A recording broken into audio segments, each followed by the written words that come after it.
Cellbox. Si Aliyah Montenegro ay isang 24 na taong gulang na babae na tumakas mula sa marangyang buhay upang hanapin ang tunay na kalayaan. Imbis na sundin ang kagustuhan ng kanyang milyonaryong ama na ipakasal siya sa matandang bilyonaryong kumpare nito, pinili niyang mamuhay ng simple at magtinda ng tilapia sa palengke. Sa gitna ng pagtatalo sa isang customer, nakilala niya si Eric Valdez, ang paboritong kargador ng palengke.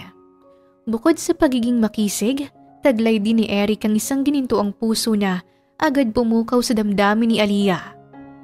Hindi lamang tinuruan ni Eric si Aliyah ng mga diskarte sa pagtitinda ng tilapia kundi kung ano ang kahulugan ng tunay na pagmamahal. Ngunit walang lihim na hindi nabubunyag. Ano ang mangyayari kapag nalaman ni Eric ang totoo niyang pagkatao? May paglaban ba nila ang kanilang pagmamahalan sa kabila ng pamimilit ng ama ni Aliyah? At sa dulo ng lahat, pag-ibig nga kaya ang pipiliin ni Aliyah?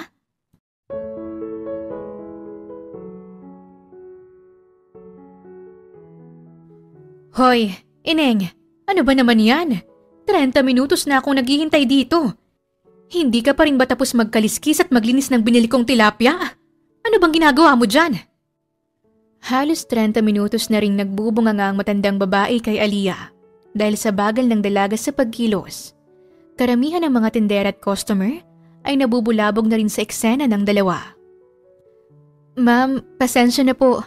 Konti na lang po matatapos ko na to. Medyo madulas po kasi. Halos maligo na sa pawis si Aliyah dahil sa init ng panahon na sinabayan pa ng init ng ulo ng kaniyang customer. Si Aliyah ay 24 na taong gulang. Siya ang bagong tendera ng isda sa pwesto ni Manang Tere. Hindi siya masyadong katangkaran, ngunit balingkinita ng kaniyang pangangatawan. Siya ay mistisa at kutis porselana. Kapansin-pansin rin ang kaniyang mataas na cheekbones, hugis almond na mga mata at hugis pusong muka. Kung hindi dahil sa puting damit na puno ng dugo ng isda, aakalain ng marami na anak siya ng mayaman. Hay nako, bilisan mo dyan, Ineng. Magtatanghali na oh. Ilang piraso lang yan, hindi mo pa matapos-tapos. Bulyaw ng matabang babae na may kasama pang pag-irap ng mga mata. Ito na po, ma'am. Pasensya na po sa paghihintay ng matagal. Masayang inabot ni Aliyah sa matabang babae ang plastik na may lamang mga tilapia. Kahit natagalan siya sa paglinis at pagkakaliskis ng isda, hindi maalis ang ngiti sa mga labi ng dalaga. Dahil hindi niya akalain na magagawa niyang magkaliskis at maglinis ng isda.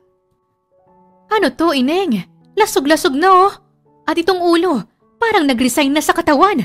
Abay, parang ginamitan mo ng backhoe sa paglinis. Inangat pa ng matabang babae ang isang minasakar na tilapia na tila ebidensya sa isang malagim na krimen. Napapikit na lang si Aliyah. Halos mapaiyak na siya sa hiya. May kaliskis pa siya sa buhok at ang damit niya ay basang-basa. Hindi niya na rin maintindihan ang amoy niya. Sa di kalayuan, nakamasid si Eric habang may buhat-buhat na batya na punong-puno ng isda. Si Eric ay 25 taong gulang. Siya ang paboritong kargador sa palengke.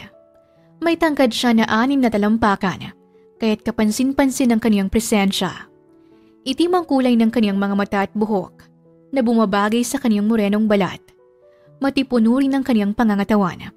May bisig siya na kayang magbuhat ng 2 batya ng isda. Kilala rin ang binata sa pagiging masipag at mabait na anak at kapatid. Habang kinakarga ni Eric ang isang banyera ng bangus, napansin niyang nagaganap. Uy, teka. Ano bang nangyayari dito? Binaba ni Eric ang batya na karga-karga niya at lumapit siya sa eksena. Itong tindera na to. Binugbog ang tilapia ko. Gusto ko ng pamprito, hindi pang giniling. Reklamo ng inis na customer habang pinapakita kay Eric ang mga tilapiyang mukhang nawalan na ng pag-asa sa buhay. Tumingin si Eric kay Aliyah. May mga kaliskis pa ito sa buhok at sa pisngi. Hindi niya alam kung matatawa siya o maawa. Pasensya na, ma'am, ha. Papalitan ko na lang yung mga tilapia na yan. Ako na rin ang magkakaliskis. Hinubad ni Eric ang sando niya at nanlaki ang mga mata ni Aliyah at ng matabang customer. Halos kumikintab-kintab pa ang mga naglalakihang braso at dibdib ng binata. "Miss, pakihawakan muna itong sando ko ha." Sabay ngiti niya kay Aliyah. Naramdaman naman ng dalaga na namula ang mga pisngi niya dahil sa pagngiti ni Eric.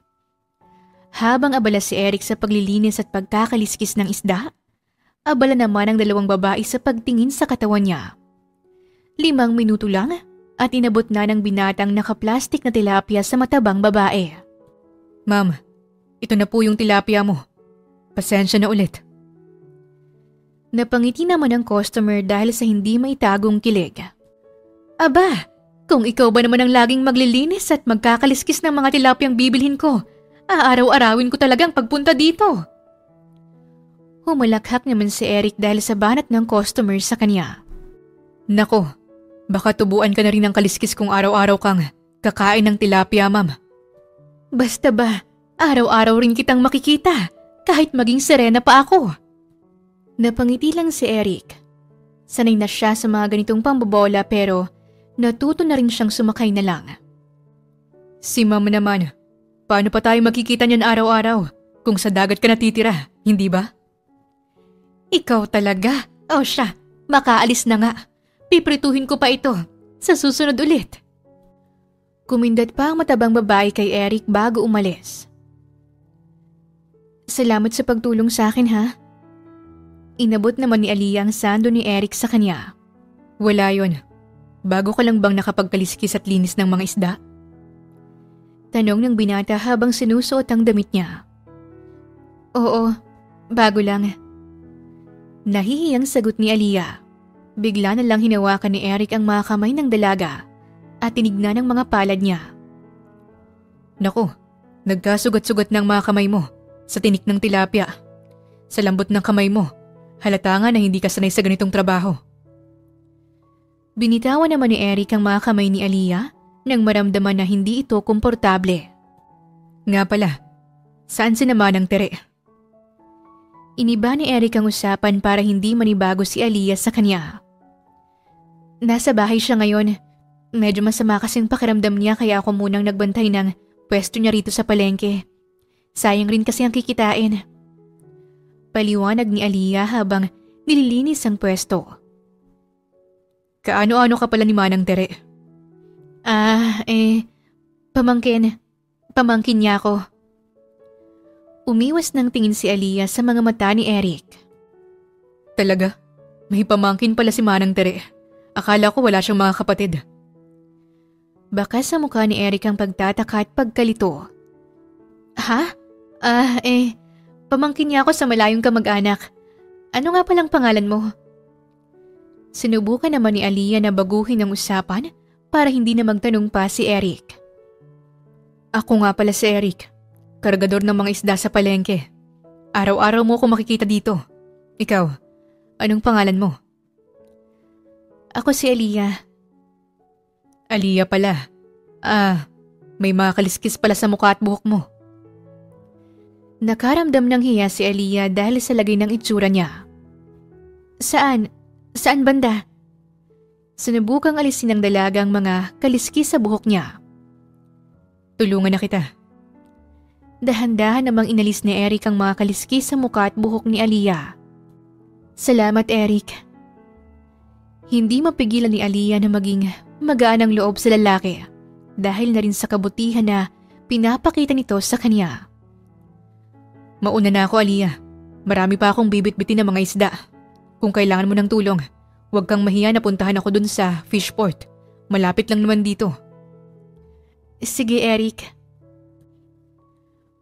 Papasok pa lamang si Aliyah sa maliit na bahay ni Manang Tere ngunit nakita na ng matanda ang lungkot sa mukha nito. "Oh, iha, bakit naman parang pinagbagsakan ka ng langit at lupa? May masama bang nangyari sa palengke?" Si Manang Tere ay nasa 55 taong gulang na.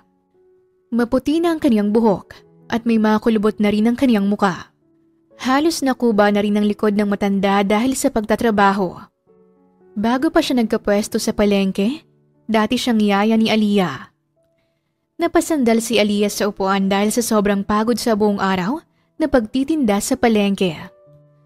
Manang, hindi ko naubos yung mga paninda ko. Halos 500 lang ang kinita ko ngayong araw. Akala ko pa naman pipilahan ang ganda kong to. Yun pala, lalangawin lang. Tumabi si Manang Tere at tinapik ang balikat ni Aliyah upang mapagaan ang loob nito. Ganyan talaga sa negosyo, iha. Minsan malakas, minsan mahina. May mga araw na talo, meron rin namang panalo. Pasensya ka na kung ikaw ang pinagbantay ko ng pwesto, ha. Napagod ka patuloy. Alam ko naman na hindi ka sanay sa ganitong trabaho. Ngumiti si Aliyah upang ipakita kay Manang Tere na baliwala ang pagod niya. Maganda nga ito, Manang. Marami akong natututunan. Nung sa mansyon ako, ang alam ko lang ay gumasta ng pera. Pero ngayon, natututo na akong maghanap buhay. Hindi madali pero iba yung gaan sa pakiramdam. Hinawakan ni Manang Tere ang kamay ni Aliyah. May bakas ng lungkot sa mga mata nito. Ano ba naman kasi ang pumasok sa utak ng daddy mo, iha? Ba't ba naisip niyang ipakasal ka sa kumpare niya? Nako, pera lang ang meron si Sir Manuel, pero wala talagang itsura. Hay, kung buhay lang si Mami, hindi niya papayagan ang plano ni Daddy. Tingin niya kasi masasalbang kumpanya namin kung magpapakasal ako kay Manuel. Pero yak! Sa tuwing tinititigan ako ni Manuel, kinikilabutan ako, Manang. Nako, iha, sino bang hindi kikilabutan sa mga titig ni Sir Manuel? Parang mga ngain ng buhay, hindi man lang marunong umiti. Napangiwi si Aliyah habang naaalala ang mga malalagkit na tingin sa kanya ni Manuel sa tuwing bumibisita ito sa mansyon nila. Kadiri talaga, Manang. Hindi ko kakayanin na gumising araw-araw na siyang makikita ko. Ang tanda-tanda niya na. Kahit mahirap, tamang naging desisyon mo na tumakas, iha. Malay mo, makahanap ka pa ng gwapong kargador dyan sa palengke. Biglang sumagi sa isip ni Aliyah si Eric. Hindi niya malimutan ang kakisigan nito habang nagtatanggal ng kaliskis at hasang ng tilapia. Baka nga, Manang. Kumusta pala ang naging araw mo sa palengke? First day pa lang pero palpak na, Manang. Tinalakan ako ng isang customer dahil ang bagal kong magkaliskis at maglinis ng tilapia. Biglang nag-alala si Manang Tere sa kaniyang narinig. Nako, napasubo ka pala agad, iha. Hindi ko nasabi sa iyo na may mga customer na nagpapakaliskis at nagpapalinis ng mga isdang binibili nila. Bukas ako nang magbabantay sa pwesto. Dito ka na lang sa bahay para hindi ka mapagod. Okay lang, Manang. Huwag kang mag-alala. Tinulungan naman ako ng isa sa mga kargador sa palengke. Siguro pag hindi siya busy bukas, magpapaturo ako sa kanya kung paano ang tamang paglilinis at pagkakaliskis ng tilapia. Napangiti naman si Manang Tere dahil sa kunento ni Aliyah. Aba, mukhang tinulungan ka ng paborito naming kargador sa palengke. Namula ang mukha ni Aliyah dahil kung may paborito man siyang kargador sa palengke, hindi niya may tatanggi na si Eric lang yon. Paboritong kargador? Sino naman yan, Manang? Siyempre, ang pinakamatikas, pinakagwapo at pinakamabait sa lahat, si Eric. Huwag mong sabihin sa akin na hindi siya yung lalaking tinutukoy mo. Si Eric nga yung tinutukoy ko, Manang. Halos pabulong ang naging pagsagot ni Aliyah dahil baka matunugan ni Manang Tere na may kakaiba siyang nararamdaman para sa binata. Alam mo, iha, pera na lang ang kulang kay Eric. Perfect na siya. Ang dami-dami niyang nagkakagusto sa binatang yun. Mapabata man o matanda. Pero palagi siyang nakatutok sa pagtatrabaho. Naintriga naman si Aliyah sa mga narinig niya kay Manang Tere. Talaga, Manang? Masipag pala siya. Siguro marami siyang nililigawan. Ngumiti ng makahulugan si Manang Tere kay Aliyah. Nako, magaling lang talagang mambola yun pero hindi siya palikero, iha. Hindi siya gaya ng ibang mga lalaki na gumagamit ng matatamis na salita. Makuha lang ang gusto nila sa babae. Mapalad naman palang babaeng magugustuhan niya, Manang. Mukha rin namang mabuting tao si Eric. Malay mo, iha. Isang araw magkamabutihan kayong dalawa. Alam mo yun, parang Richard Gomez at Don Zulueta. Namula ang mukha ni Aliyah dahil sa sinabi ni Manang Tere. Nako, si Manang naman. Hinalintulad pa kami sa mga artista. Tara na Manang, maghapunan na tayo at baka gutom lang yan. Maagang nagising si Aliyah. Hawak ang pag-asa na maubos ang tinda niyang tilapia. Ngunit sumapit ng tanghali pero hindi man lang nabawasan ang tilapia na nakatiwangwang sa pwesto niya. Paano ka mabibilhan yan kung nakasimangot ka? Napalingon si Aliyah dahil sa pamilyar na boses na kaniyang narinig. Binati siya ng ngiti ni Eric. Wala pa kasi akong benta ni isang pirasong tilapia. Hay, paano na kaya to? Bigla na lang umakbay si Eric kay Aliyah na ikinagulat niya. Tingnan mo naman yung mga katabi mong pwesto. 3 kayo na nagbebenta ng tilapia. Sumimangot si Aliyah habang nakatingin sa mga katabi niyang pwesto. Tingnan mo naman, paubos na yung sa kanila. Pare-parehas lang namang tilapia ang binibenta namin pero ba't sa kanila nabibili? Sa akin hindi. Kumuha si Eric ng isang tilapia at iniangat ito. Nakikita mo ba yung pinagkaiba ng tilapia mo sa tilapia nila? Mukhang hindi na sariwa yung sayo. Tingnan mo, pula na ang mga mata nito at maputla na rin ang hasang. Mukhang kinapos ng yelo to. Napakamot na lamang ng ulo si Aliyah habang pilit na iniintindi ang mga sinasabi ni Eric. Kahapon pa rin kasi yung mga tilapia na yan. Nako, lugi na naman yata ako ngayong araw. Ano ka ba? Huwag kang mawala ng pag-asa. May isa pang paraan para maibenta mong mga to. Paano naman? Gamitan mo ng sales stock. Gamitin mo yung ganda mo para maibenta yung mga tilapia na to. Nagtaka si Aliyah. Hindi niya maunawaan ang sinasabi ni Eric. Sasampulan kita ha, para maunawaan mong mga sinasabi ko. Bigla na lang hinubad ni Eric ang sando niya. Nagulat naman si Aliyah sa ginawa ng binata. Hoy, anong ginagawa mo? Ba't ka naguhubad ng damit dito? Ipapakita ko lang sa'yo kung paano magbenta. Relax ka lang dyan, Aliyah. May isang dumaan na babae sa harap nila at tumitingin ito sa mga panindang isda. Ganda, bilhin mo na tong mga tilapia ko. Sariwa pa to, kasing fresh mo. Napatingin naman si Aliyah sa mga tilapia na mas maputla pa sa kanya. Nagtataka kung saan banda ang sariwa dito. Kahit hindi totoo ang sinasabi ni Eric, napangiti ang babaeng customer at bumili ng 2 kilo. Paano mo nagawa yun? Tanong ni Aliyah pag alis ng babae. O diba, ganyan mag-sales stock. Ikaw naman, subukan mo. Nag-alangan si Aliyah. Hindi siya sanay na nakikiusap sa ibang tao. Madalas nakukuha niya agad-agad ang mga bagay na gusto niya. Huwag ka nang mahiya, Aliyah. Sa kondisyon ng mga tilapia mo. Hindi mo na yun mabebenta bukas. Ba't sinasabi mo sa babae na sariwa pa yung mga isda? Kasama yun sa sales stock. Gawin mo na. Bilis na. Naiinip na si Eric dahil sa nagdadalawang isip pa si Aliyah, ngunit alang-alang sa mga tilapia niya. Nilakasan ni Aliyah ang loob niya. May lalaking dumaan sa harap nila. Pogi! Bilhin mo ng tilapia ko. Tingnan mo, kamukha mo sila. Gwapong-gwapo. Imbis na ngumiti, sumimangot ang lalaki at umalis. Tumawa si Eric at nagtaka naman si Aliyah kung bakit hindi gumana ang pambobola niya.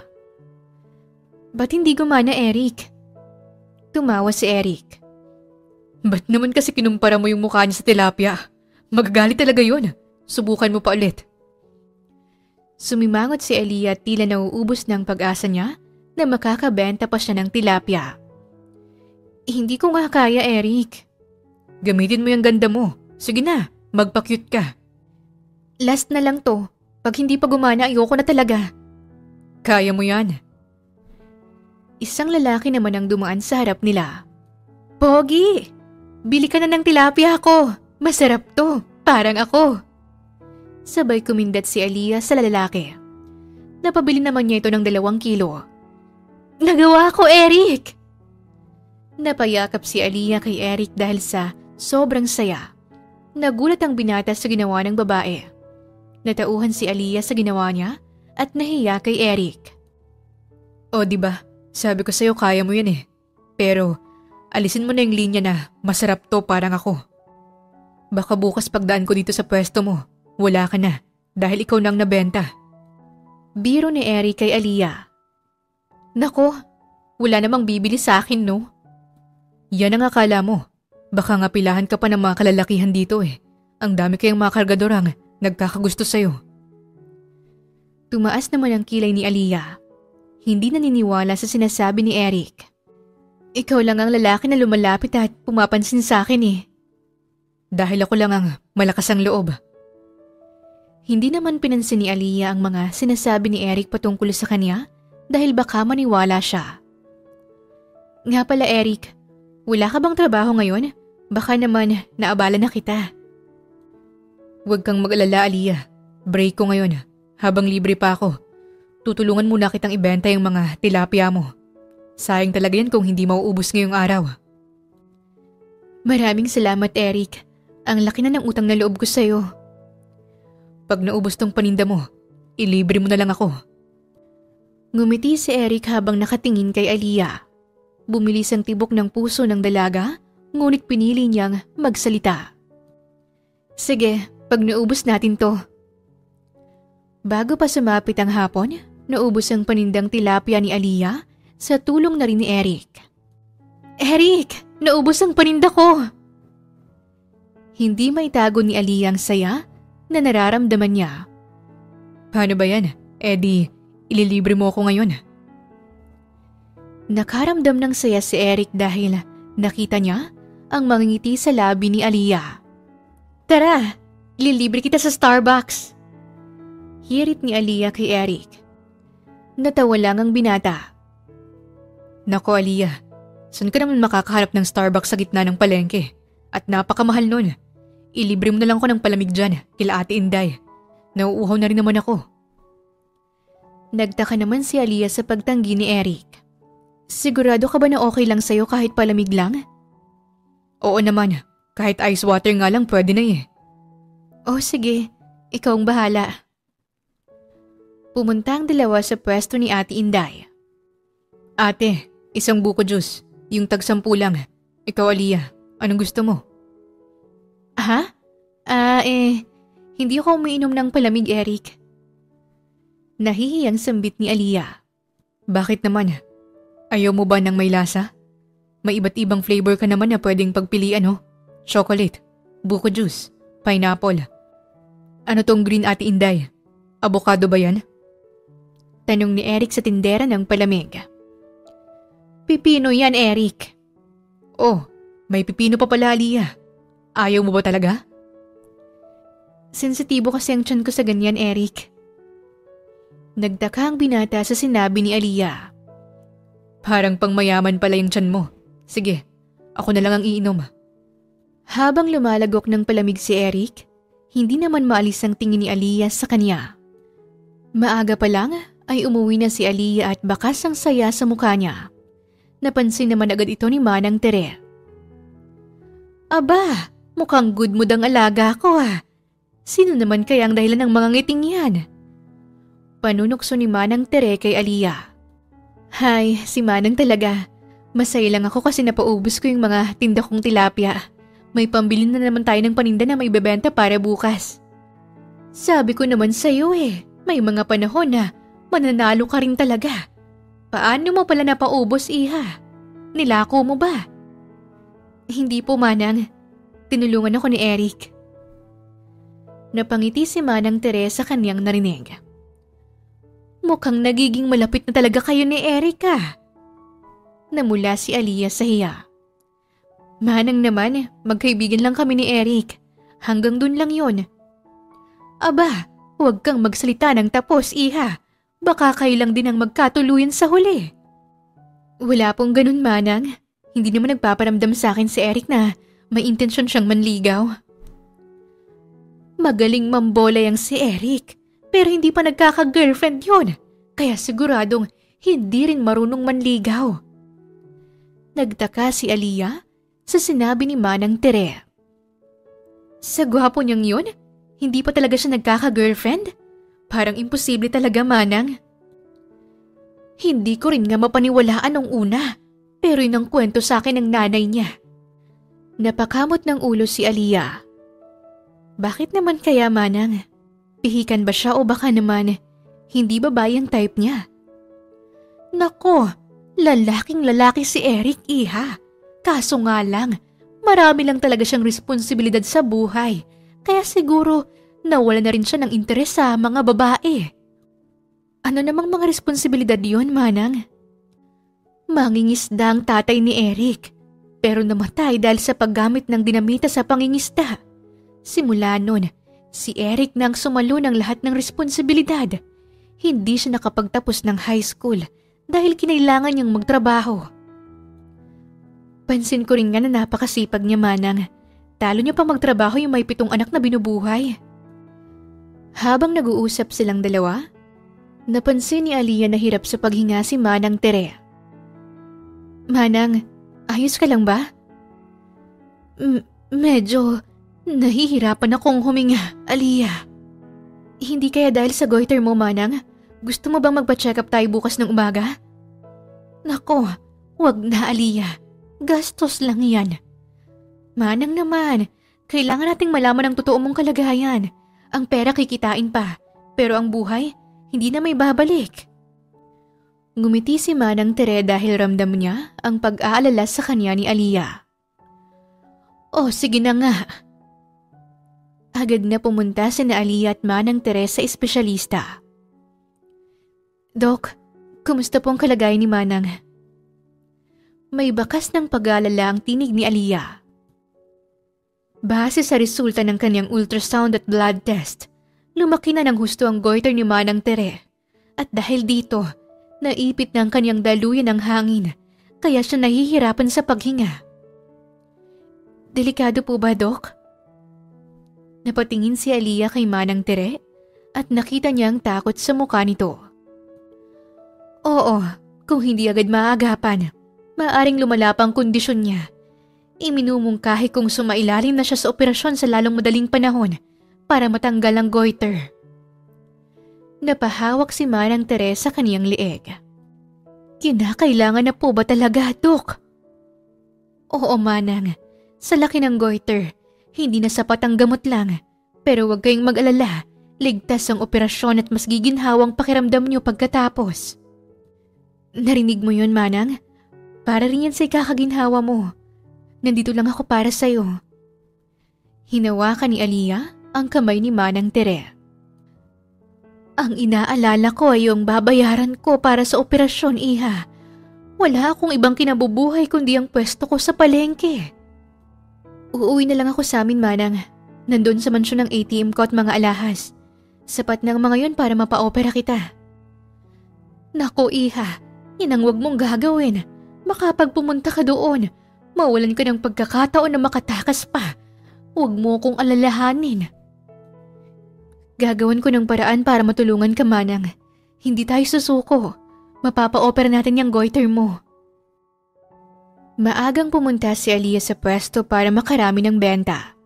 Habang nakaupo siya, natulala siya sa kakaisip kung saan kukuha ng pera na ipangpapa-opera kay Manang Tere. Hindi niya namalayan ng isang pamilyar na mukha ang dumaan. Si Eric. Nako, ang aga-aga pero mukhang Biyernes Santo yung mukha mo, Aliyah. Paano ka makakabuena mano niyan ngayong araw? Napatingin si Aliyah kay Eric. Kahit papaano, ay gumaan ang loob niya dahil sa presensya ng binata. Nagpa-check up kasi kami kahapon ni Manang Tere. Kailangan raw maoperahan siya para maalis ang bukol niya sa lalamunan. Tumabi si Eric kay Aliyah. Napansin ko nga na lumalaki lalo yung goiter niya. Siguro hindi niya rin talaga naiinuman ng gamot. Napabuntong hininga si Aliyah dahil sa problema. Ang hirap pala talagang maging mahirap. Sumasakit ang ulo ko kakaisip kung saan kukuha ng pera. Tinapik ni Eric si Aliyah sa balikat. Habang may buhay, may pag-asa. Pag naubos yung mga paninda mo, sumama ka sa akin mamaya. Nagtaka si Aliyah. Saan naman tayo pupunta? Nako, wala akong panahong gumimik ngayon, Eric. Hindi tayo gigimik. Maghahanap tayo ng pera. Siguro naman sa legal na paraan yung iniisip mo, ha? Hindi naman siguro tayo mga hold up o mangi-snatch. Tumawa si Eric ng malakas. Mukha bang snatcher at hold upper ang mukhang to, Aliyah? Namula ang mukha ni Aliyah nang titigan ng mala Richard Gomez na si Eric. Hindi ha. Nahihiyang sagot ni Aliyah. Magdi-dishwasher tayo mamayang gabi, dun sa malapit na restaurant. Dishwasher? Hindi ko pa nasusubukang gawin yun. Huwag kang mag-alala, basta marunong ka maghugas ng plato. Pwede ka na magtrabaho dun. Napangiwi si Aliyah dahil kahit maghugas ng plato, hindi siya marunong. O sige, para kay Manang Tere.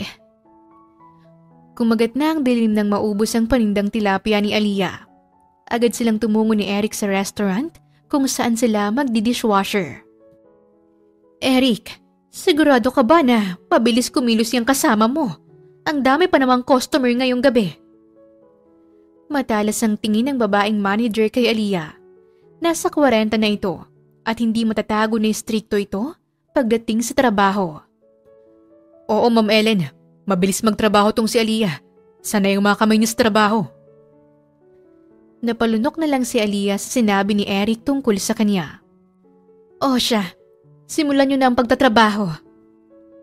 Pag-alis ng manager, agad pumesto si Eric at Aliyah sa workstation nila, ang lababo. Nalula si Aliyah sa dami ng hugasin. Gabundok pala itong huhugasan natin, Eric. Nakita ni Eric na nahihirapan si Aliyah sa paghuhugas. Halos inaabot siya ng 1 minuto sa isang baso. Aliyah, ako na lang ang magsasabon at ikaw ang magbanlaw. Okay ba yun sa'yo? Para hindi ka mahirapan. O sige. Kahit papaano ay natanggal ang kaba ni Aliyah. Sigurado siya nakakayanin niyang magbanlaw ng mga plato at baso. Aba, madali lang pala tong trabaho na to. Sabi ni Aliyah habang nagbabanlaw. Ngunit pagkalipas ng 10 minuto, pumasok ang manager sa kusina. Nako, ano ba kayong dalawa? May sabon pa ang mga plato at baso. Gusto niyo bang pabulain ang bunganga ng mga customer natin? Napayuko si Aliyah dahil sa hiya. Ma'am, ako pong may kasalanan. Hindi ko po nabanlawan ng maayos kaya may sabon pa. Nakahanap naman ng pagkakataon ang manager para sabunin si Aliyah. Ano ka ba, Ning? Hindi ka ba naguhugas ng plato sa bahay niyo? Simpleng pagbabanlaw lang hindi mo pa magawa. Hindi na nakapagsalita si Aliyah at nangilid ang mga luha niya sa mata. Patuloy pa rin sa pagdakdak ang matandang manager. Aba, kung tutuusin, mas magagaling pang maghugas ng plato yung mga mas bata sa'yo.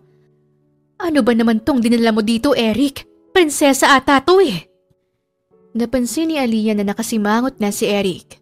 Isang ekspresyon na minsan ay hindi niya pa nakita mula sa binata. Ngunit mas pinili ng lalaking maging kalmado. Tama na yan, Ma'am Ellen. Naku, mababawasan ang ganda mo niyan kung lagi kang galit.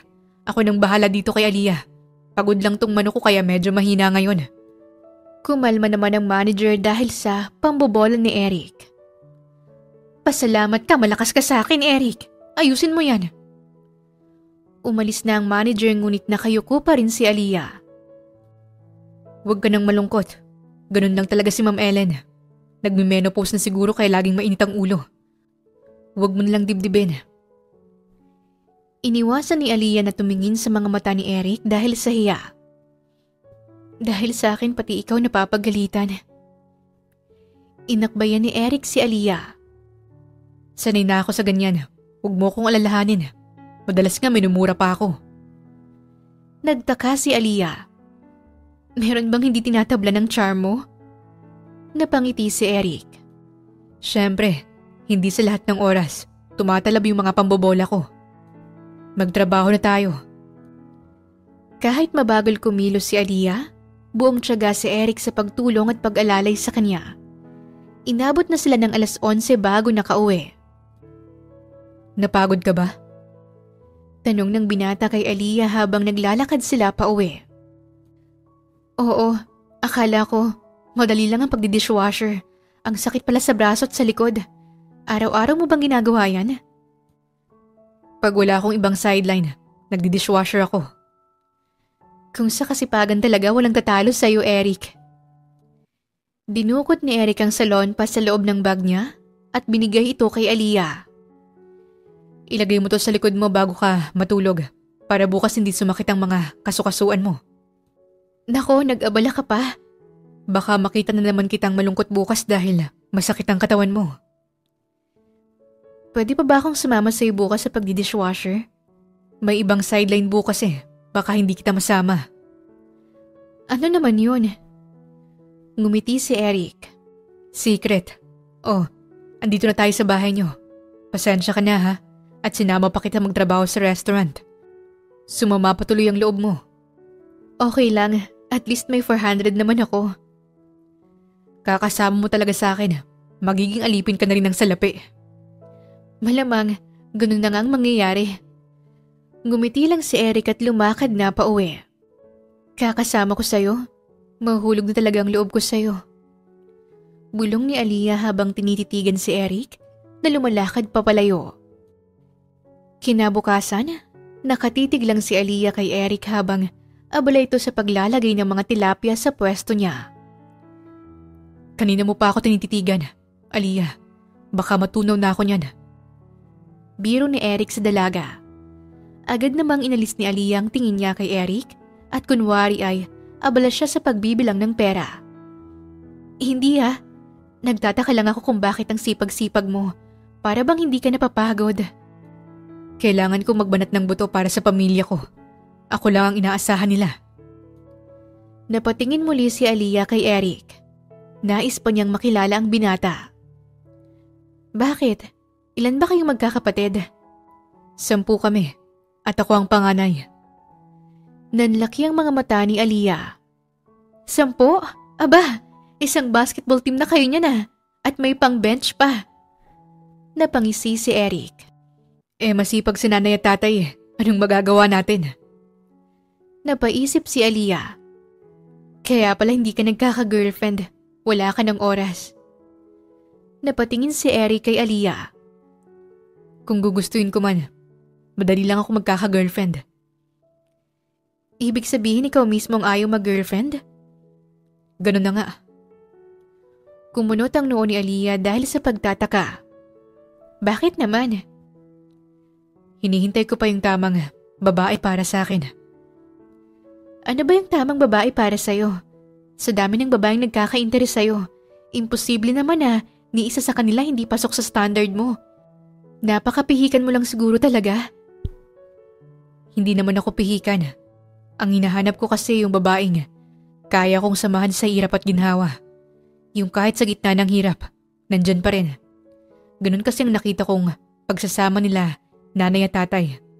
Hindi mo naging madali ang lahat para sa kanila. Hindi nila binitawan ang isa't isa. Naantig si Aliyah sa sinabi ni Eric, kaya naman napangiti siya. Gusto ko rin ng ganun, Eric. Talaga? Kaya mong magtiis para lang makasama yung taong mahal mo? Siguro. Ngumiti lang si Eric habang tinitignan si Aliyah na malalim ang iniisip. Nga pala, kung okay lang sa'yo, pwede ba kitang isama sa bahay? Gusto ko kasing makilala ni nanay. Nakikwento kita sa kanya. Nako, ano namang kinukwento mo sa nanay mo tungkol sa akin?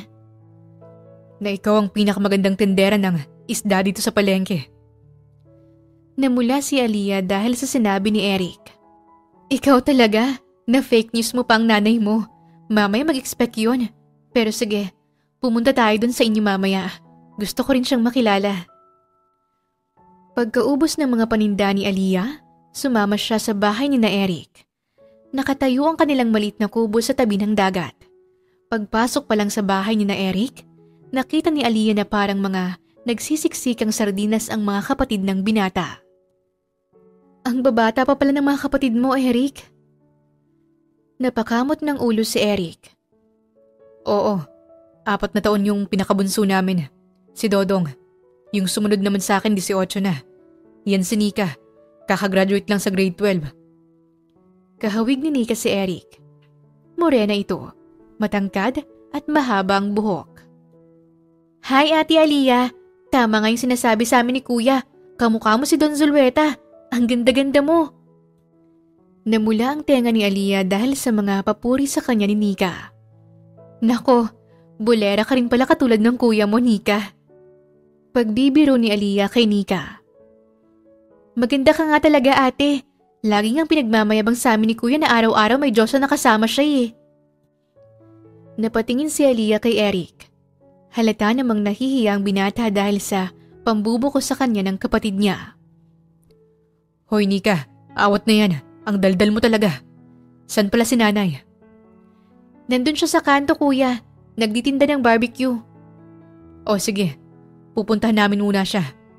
Bantayin mo muna ang mga kapatid natin. Nagsimulang maglakad sina Eric at Aliyah patungo kay Manang Pasing, ang nanay ni Eric. Pagpasensyahan mo na si Nika. Madaldal talaga yon. Sambit ni Eric habang naglalakad sila ni Aliyah. Totoo ba yung sinasabi niya? Na ano? Halos hindi makatingin si Eric kay Aliyah at nahihiya ito sa dalaga. Na ipinagmamayabang mo sa kanila na may kasama kang Diyos sa araw-araw. Binibiro ko lang naman sila. Ayun si nanay. Tara, bilisan natin. Napangiti na lamang si Aliyah dahil sa pagiging torpe ng binata. Nilapitan naman nila si Manang Pasing na abala sa pagluluto ng barbecue. Nay, nandito po pala si Aliyah. Nakangiti agad si Manang Pasing habang nakatingin kay Aliyah. Nako anak, tama ka nga, mukha siyang Diyosa. Nako, sinesales talk lang po kayo ni Eric, Manang Pasing. Ang ganda-ganda mong bata, Aliyah. Mukha kang artista. Ang kutis mo, pangmayaman. Para kang prinsesa na galing sa kastilyo. Nanay naman, masyado mo nang binubola si Aliyah niyan. Paubos na palang paninda mo, Nay. Oo anak, maaga pang umiinom sila karding kaya pinakyaw nilang paninda ko para pampulutan nila. Magmerienda muna kayo ng barbecue. Kaso, bituka na lang ng baboy ang natira. Napatingin si Aliyah sa mga bituka ng baboy at napalunok. Kahit kailan, hindi pa siya nakatikim ng street foods. Busog pa po ako, Manang Pasing. Nagtataka si Eric. Paano ka naman mabubusog eh? Hindi ka pa nga nagtatanghalian. Subukan mo yung barbecue ni nanay, Aliyah. Masarap ang pagkakatimpla niya. Natatakot si Aliyah sa magiging reaksyon niya pag kinain niya ang inihaw na bituka ng baboy. Ngunit nahihiya rin siyang tanggihan ang alok ni Eric at ni Manang Pasing. Sige, patikim ako, Eric. O ito, tikman mo. Sa unang kagat pa lang, hindi inaasahan ni Aliyah na magugustuhan niyang lasa nito. Ang sarap nito! Gusto mo pa ba, Aliyah? Marami rito. Kain ka lang ng kain, iha. Salamat, Manang Pasing. Hindi na malay ni Aliyah na nakaanin na siya na sticks ng inihaw na bitukang baboy. Oh, hinay-hinay Aliyah. Baka hindi ka matunawan yan. Ang sarap pala nito, lalo na pag sinasawsaw sa suka na may sili, Eric. Natuwa naman si Eric kay Aliyah dahil parang bata ito na sabik sa kinakain. May sauce ka pa sa labi mo. Akin na tatanggalin ko. Ginamit ni Eric ang kanyang daliri para tanggalin ang sauce na nasa ilalim ng labi ni Aliyah. Nabigla ang dalaga sa gaanang kamay ng lalaki. Salamat. Tara na't magagabi na, Aliyah. Baka hanapin ka ni Manang Tere. Sige. Nagpaalam at nagpasalamat na rin si Aliyah kay Manang Pasing. Habang naglalakad sina Aliyah at Eric, biglang kumulo ang tiyan ng dalaga. Eric, ang sakit ng tiyan ko. Sabi na ngang maghinay-hinay ka sa pagkain ng inihaw na bituka ng baboy eh. Hindi ka tuloy natunawan. Bigla na lang nakarinig ng malakas na utot si Eric at nakaamoy siya ng imburnal. Ang baho! Amoy kanal! Ikaw ba yun, Aliyah? Natatawang sambit ni Eric. Namula naman ang mukha ni Aliyah. Bilisan na nga natin, nasi-CR na ako eh. Yun palang amoy ng utot ng Diyosa. Halos ilang araw nang napapansin ni Aliyah na hikab ng hikab si Eric. Mukha rin itong puyat at pagod kaya naman nagsimula na siyang mag-alala. Hoy Eric, ano bang pinagkakabalahan mo at mukhang napagod ka? Di ba nga sabi ko sa'yo, sumasideline ako paggabi. Ano ba kasing sideline yan? Ba't hindi mo sinasabi sa akin? Bago pa makasagot si Eric, may matandang babae na dumaan sa harap nila. Ma'am Tess! Sigaw ni Eric. Agad itong lumapit sa matandang babae. Kung susumahin ni Aliyah, mukhang 50 anyos na ito. Ngunit puno pa rin ng kolorete ang mukha ng matanda at may mahaba siyang pulang kuko. Mamayang gabi ulit, Eric ha? Sige ma'am, medyo masakit na nga ang katawan ko, pero pupunta ako mamayang gabi. Marami-rami tayong customers mamaya kaya siguradong mas mapapagod ka. Okay lang ma'am, medyo malaki naman ang kita kung ikukumpara sa ibang sideline ko. Aasahan kita doon mamaya ha? Oo naman ma'am. Kumindat pa ang matandang babae kay Eric bago ito umalis. Sino yun? Ba't parang type na type ka? Nakasimangot si Aliyah dahil sa pagpapakyut na ginawa ng matandang babae kay Eric. Alam mo naman ako, napakabenta ko, mapamatanda o bata. Biro pa ni Eric. Ngunit imbis na tumawa si Aliyah, napaisip pa ito. Pupunta na ako sa fishport ha. Marami-raming dumating na isda ngayong araw eh. Hoy, sino nga yun? Bago pa masagot ni Eric ang tanong ni Aliyah, nakalis na ito. Naiwan naman si Aliyah na nagtataka sa kung ano ang sideline ni Eric.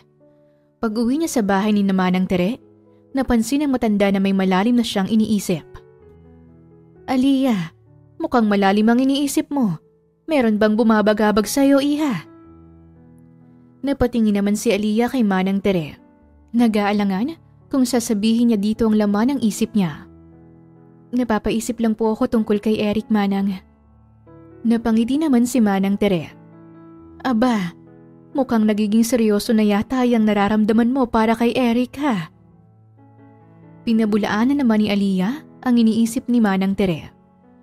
Nako, hindi po yan gaya ng iniisip mo, Manang ha? Napansin ko kasi na madalas puyat si Eric tapos kanina may kinausap siyang matandang babae. Magkita raw ulit sila mamayang gabi. Hindi mo ba tinanong kay Eric kung anong trabaho niya tuwing gabi? Tinanong ko naman siya pero hindi niya sinasabi, Manang. Hindi ko tuloy alam kung anong iisipin. Posible kaya na may sugar mommy si Eric? Natawa naman si Manang Teresa sinabi ni Aliyah. Hindi nga yun pumapatol sa mga dalaga. Doon pa kaya sa matanda na. Malay mo, Manang. Kailangan talaga ng pera kaya kumakapit siya sa patalim. Kung ganon, dapat ko siyang pigilan. Napakamot ng ulo si Manang Tere. Tingin ko naman hindi ganong klaseng tao si Eric, iha. Kahit na gaano pa kahirap ang buhay, hindi niya isasakripisyo ang dignidad niya. Sa kabila ng mga sinabi ni Manang Tere, hindi pa rin naalis sa isip ni Aliyah ang pag-aalala. Kinabukasan, napansin niya na inaantok si Eric. Tumigil ka na nga sa kakapuyat, Eric. Baka magkasakit ka sa ginagawa mo. Ano ba kasi ang trabaho mo? Bakit ba gusto mong malaman? Gusto ko ring magtrabaho doon.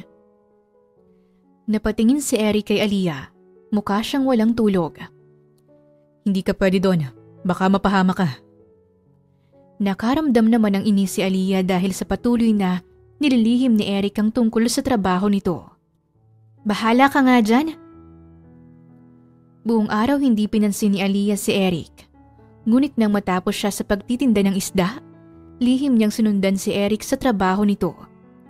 Pumasok ang binata sa isang kilalang strip club. Tama ngang hinala ko. Bulong ni Aliyah habang papasok ng bar. Nagulat siya sa nakita niya. May mga lalaki na nakatrunks lang ang gumigiling sa entablado. Tuwang-tuwa naman ang mga matatandang babae sa harap nila. Ano ba itong pinasok ni Eric? Naku naman! Saad ni Aliyah habang hinahanap ang binata. Nakita niyang isang lalaki na nakasuot ng pulang trunks. Ang tikas nito ay katulad kay Eric kaya naman hinabol siya ni Aliyah. Eric! Saglit! Hintayin mo ako!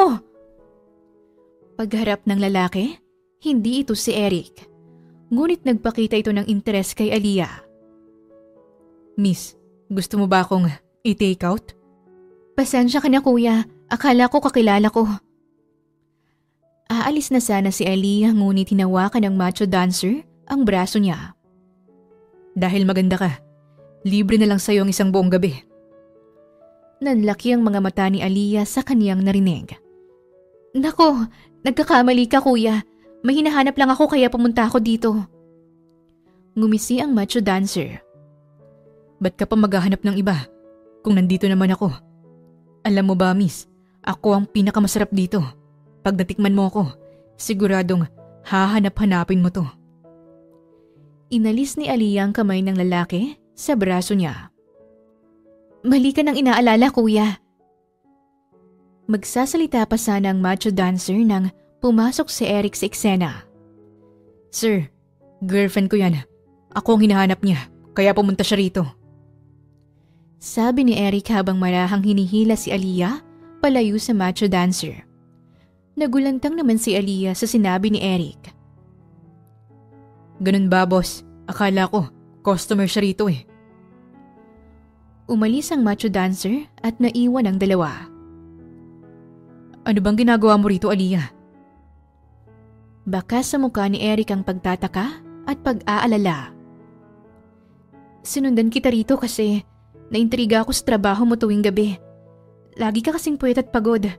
Ano bang trabaho mo rito sa strip club?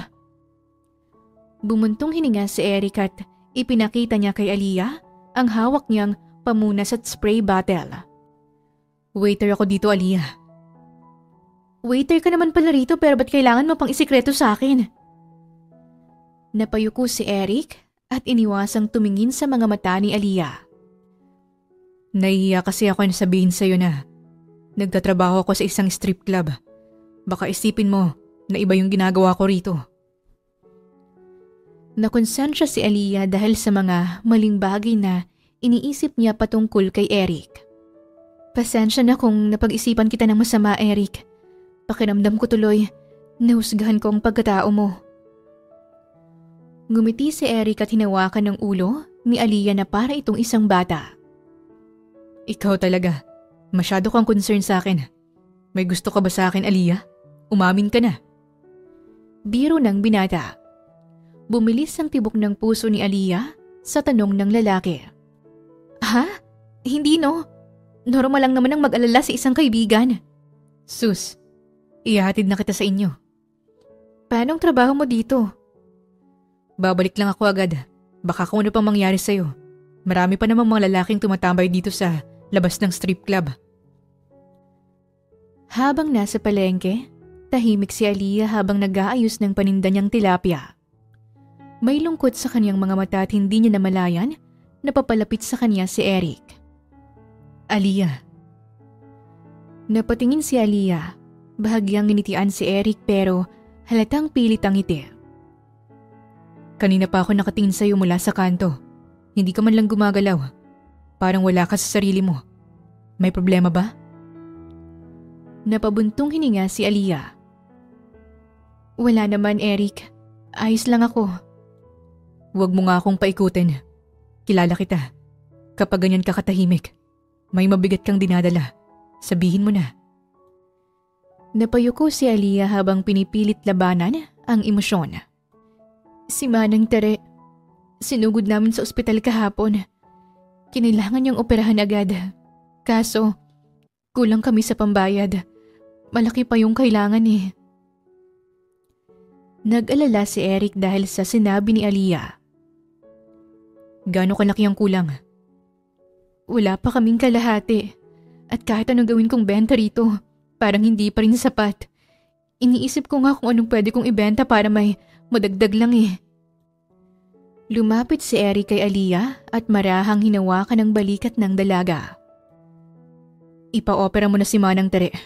Huwag mo nang hintayin pang lumala ang lagay niya. Ako nang bahala doon. Gagawa ko ng paraan. Didiskarte ako.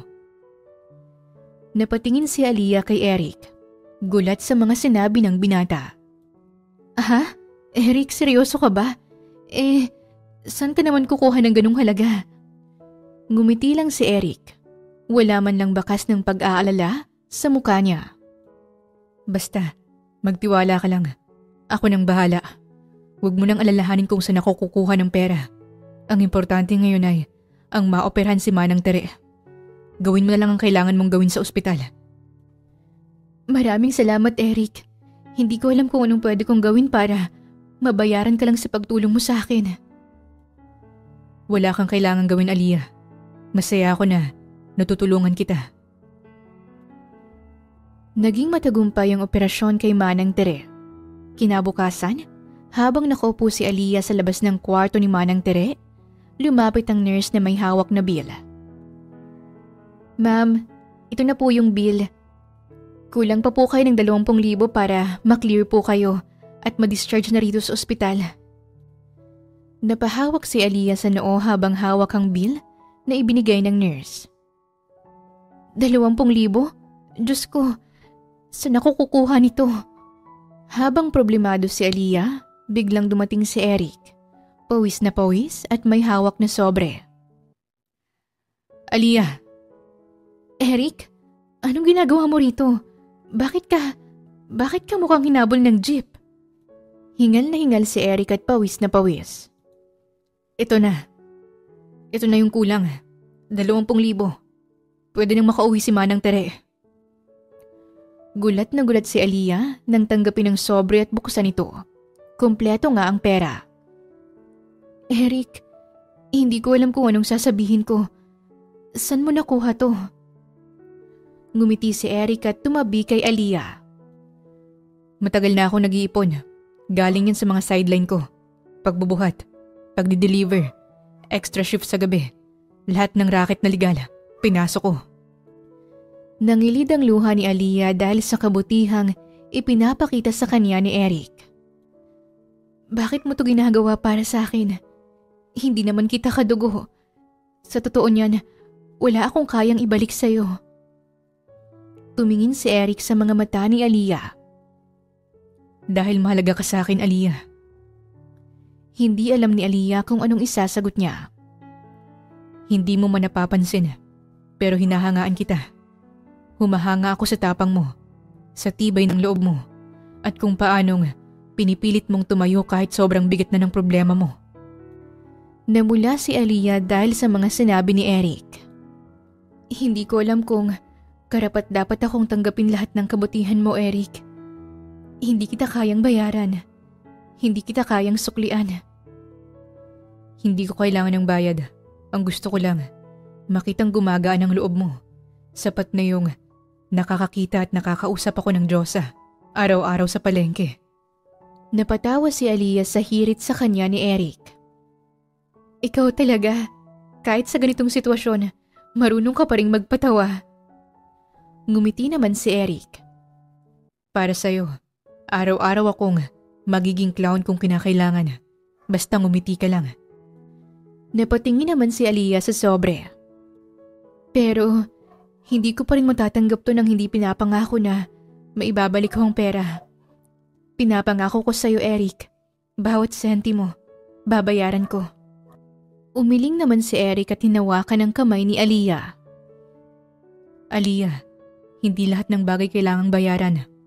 Minsan, sapat na yung pasasalamat. Sapat na yung makita kitang masaya, ligtas, at kasama pa si Manang Tere. Huminga ng malalim si Aliyah at tumango. Sige, pero hindi ako papayag na hanggang pasasalamat lang. Kung hindi pera, sa ibang paraan, hindi ako sanay na may utang na loob. Kung gusto mo talagang makabawi, samahan mo na lang ako sa Tapsilogan mamaya. Libre kita. May bagong bukas na karinderya sa kanto. Gusto kong matikman mo yung sinasabi nilang best tapsilog sa bayan. Napatawa si Aliyah.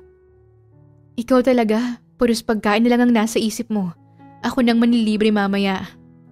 O sige, sabi mo yan ha. Oo naman. Inasikaso ni Aliyah ang bill ni Manang Tere habang binabantayan ni Eric si Manang Tere. Pagkalipas ng ilang oras, pinuntahan sila ng nurse. Ma'am, maaari na pong umuwi si Manang Tere. Na-clear na po kayo sa billing. Ngumiti si Aliyah at hinawakan ang kamay ni Eric. Maraming salamat din po, nurse. Tara na, ihatid ko na kayo pa uwi. Paano yung trabaho mo? Day off ko ngayon at kahit hindi mag-a-absent ako, mas importanteng may tumulong kay Manang Tere ngayon. Salamat, Eric. Hindi ko makakalimutan lahat ng ginawa mo. Ngumiti si Eric kay Aliyah at kumindat. Basta't hindi mo rin makakalimutan yung tapsilog mamaya eh. Ayos na ako. Lumabas silang magkasabay mula sa ospital. Magana ang pakiramdam ni Aliyah at sa kabila ng hirap ng pinagdadaanan, masaya siya dahil kasama niya si Eric sa lahat ng bagay. Habang nagwawali si Aliyah sa pwesto nila sa palengke, hindi maalis ang mga mata niya kay Eric na abala sa pagbubuhat ng malaking batya na may lamang isda.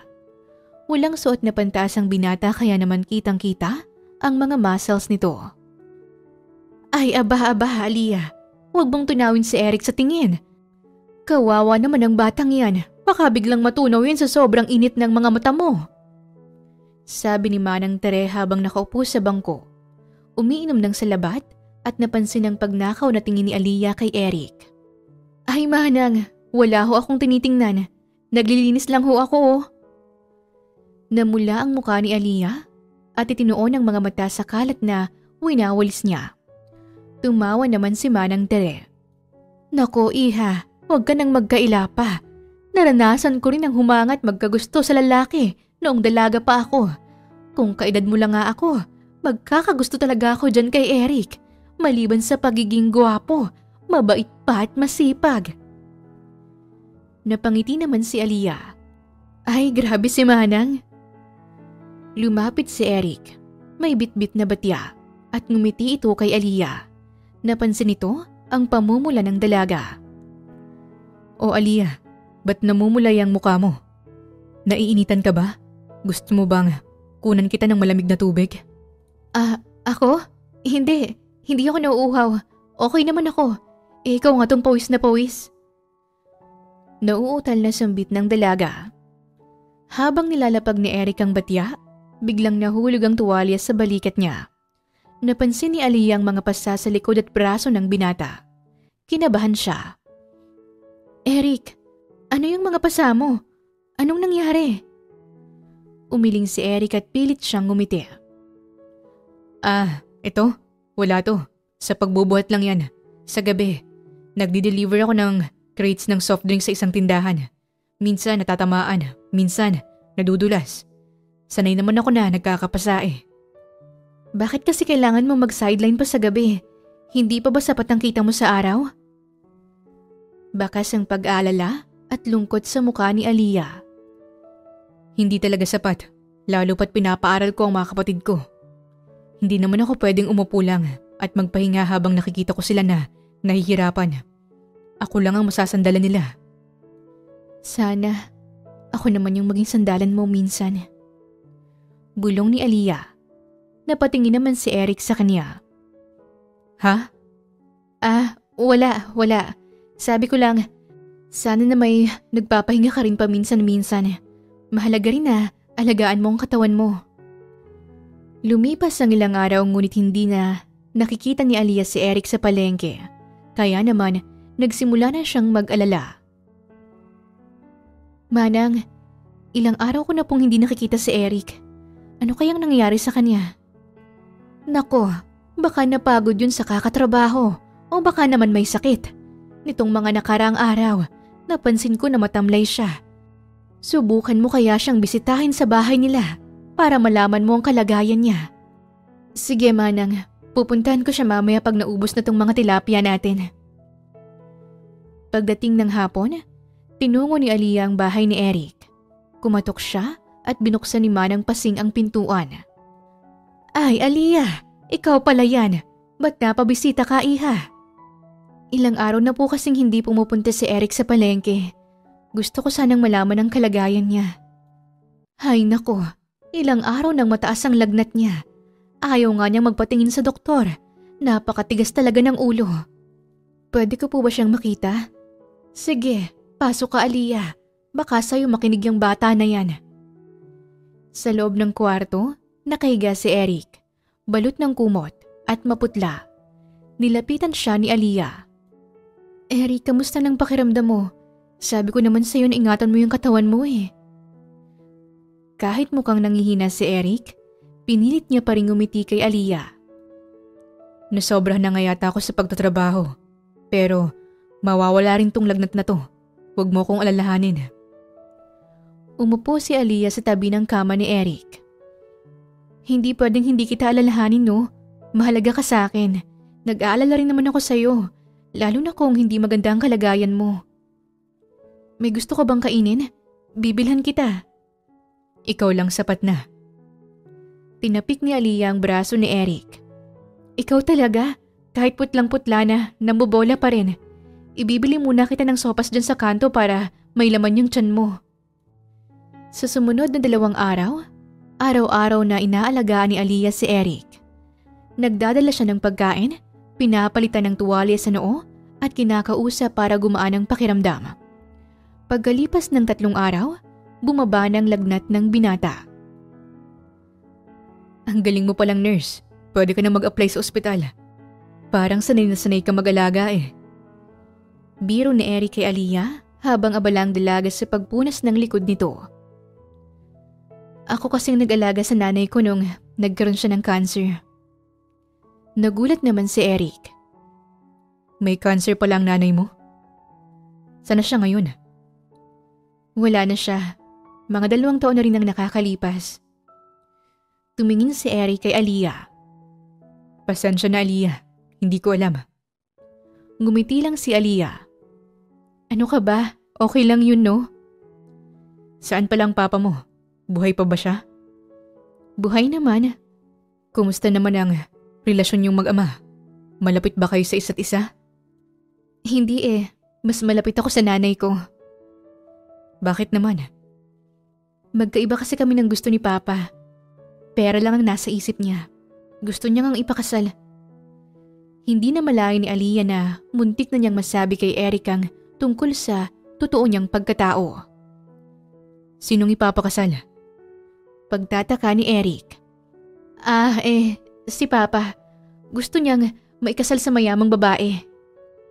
Akala ko, ikaw ang ipapakasal niya eh. Biro ni Eric. Ha? Hindi ah. Pilit na tumawa si Aliyah para hindi siya paghinalaan ni Eric. Pero sa ganda mong yan, hindi malabo na maikasal ka sa mayaman.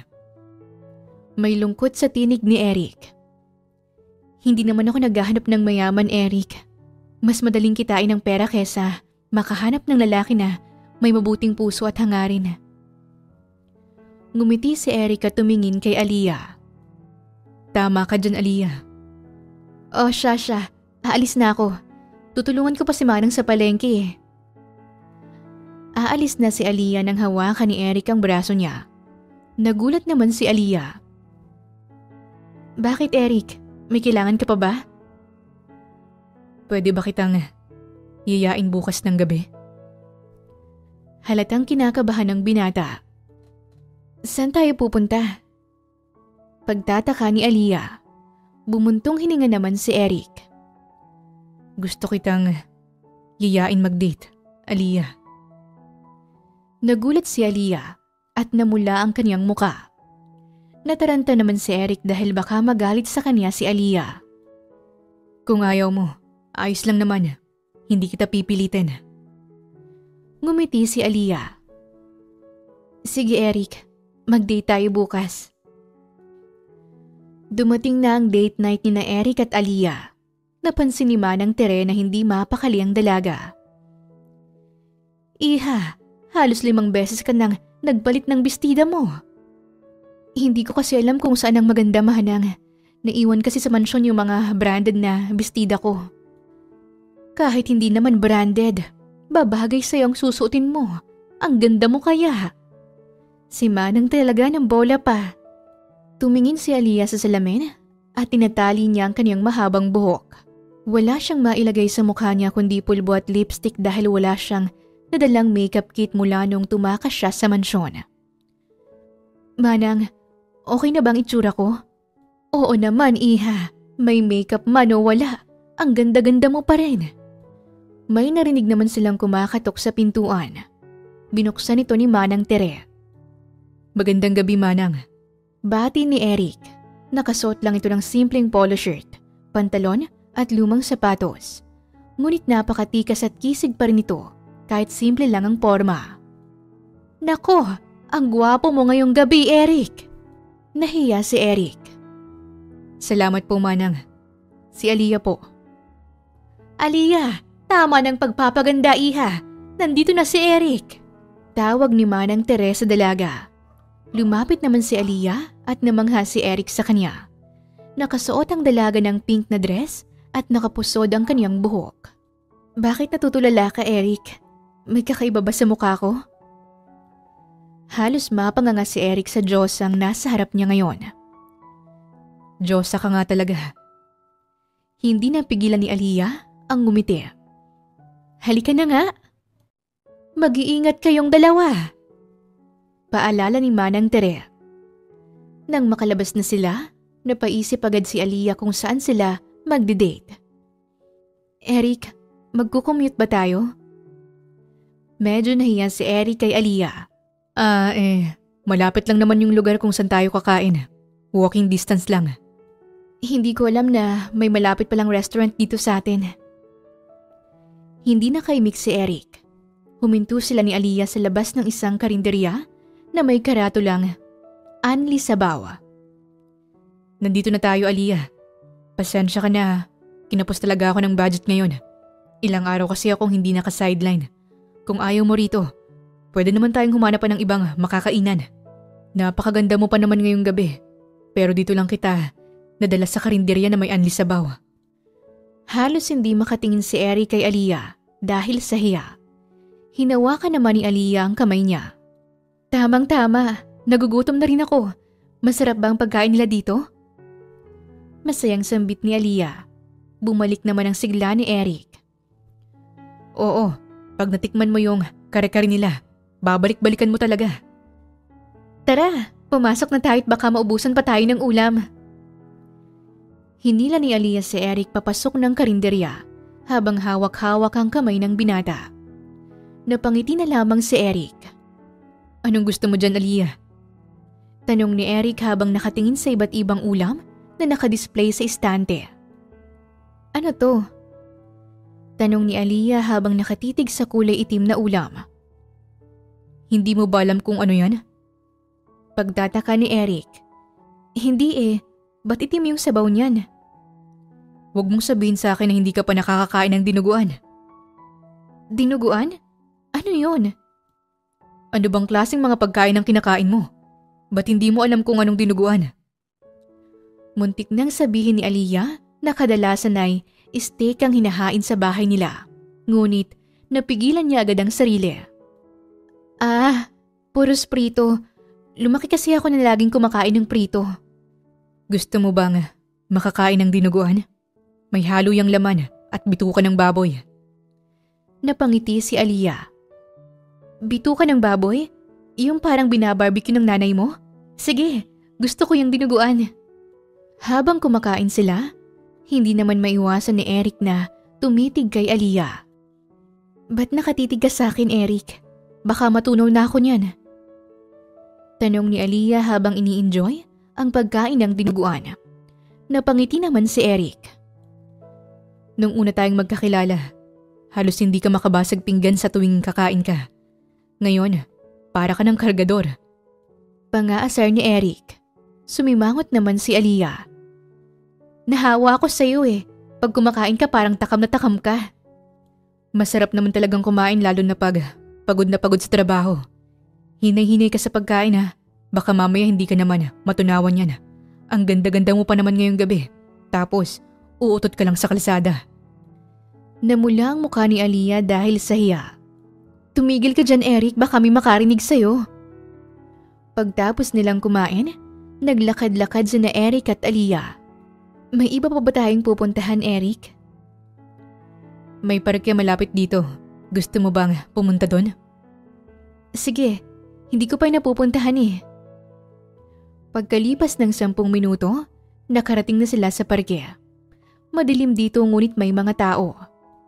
Ba't walang ilaw dito? Nag-blackout ba? Pagtataka ni Aliyah. Mukhang hindi naman. May ilaw dun sa tindahan. Baka nagtitipid lang sila ng kuryente. Pag-upo nila sa isang tabi, may narinig silang mahinang ungol sa bandang likod nila. Eric, narinig mo ba? Ano yun? Bulong ni Aliyah kay Eric. Ha? Baka pusa lang yun. May pusa ba na umuungol? Teka, sisilipin ko. Baka mamaya may naghihingalo na sa likod natin. Sumilip naman si Aliyah sa likod nila at may nakita siyang magkasintahan na naghahalikan. Nako, may gumagawa ng kababalaghan, Eric. Napasilip rin si Eric at nakita niyang magkasintahan sa likod nila. Kaya pala, nakapatay ang mga ilaw dito eh. Ano bang klaseng park ito? Lovers Park ang tawag. Hindi ko alam na ganito pa lang nangyayari dito pagsapit ng gabi.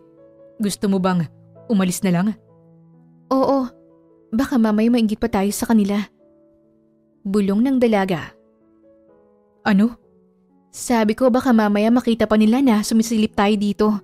Tara na nga. Imbis na tumambay sa parke, naglalakad-lakad na lang ang dalawa. Pasensya na kung palpak yung first date natin, Aliyah. Sa susunod, paghahandaan ko na talaga. Dadalhin na kita sa mamahaling restaurant.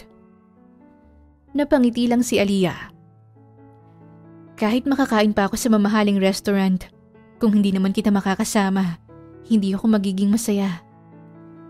Buti naman kung ganun, Aliyah. May isang bagay pa akong gustong gawin natin pero hindi ko alam kung papayag ka. Naintriga naman si Aliyah sa sinabi ni Eric. Handa ka bang mabasa ngayong gabi? Ngiti ni Eric.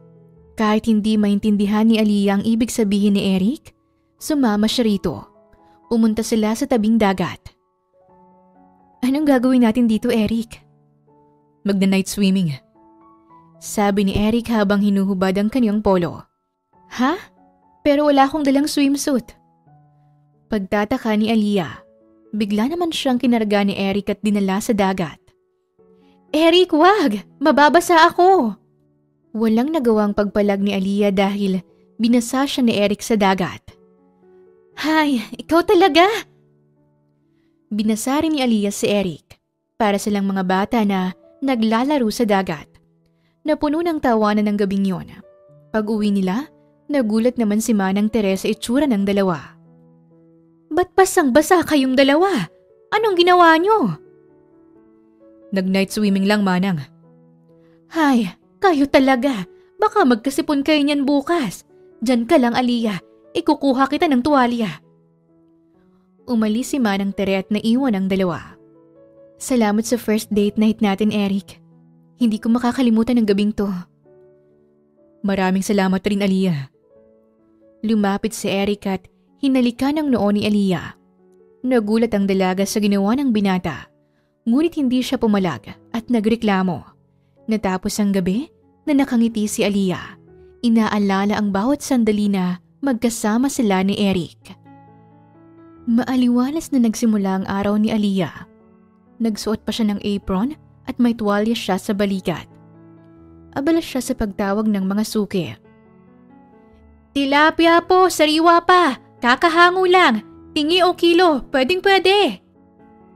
Isang matandang lalaking nakasuot at leather shoes ang bumaba mula sa itim na SUV kasama ang 3 bodyguards na may malalaking katawan. Napalingon ang ilang naglalakad. Tumayo ito sa tapat ni Aliyah. May galit sa mukha nito at nanginginig ang kanyang kamao. Natigilan si Aliyah sa pagtitinda. Aliyah! Malamig ang boses ng lalaki.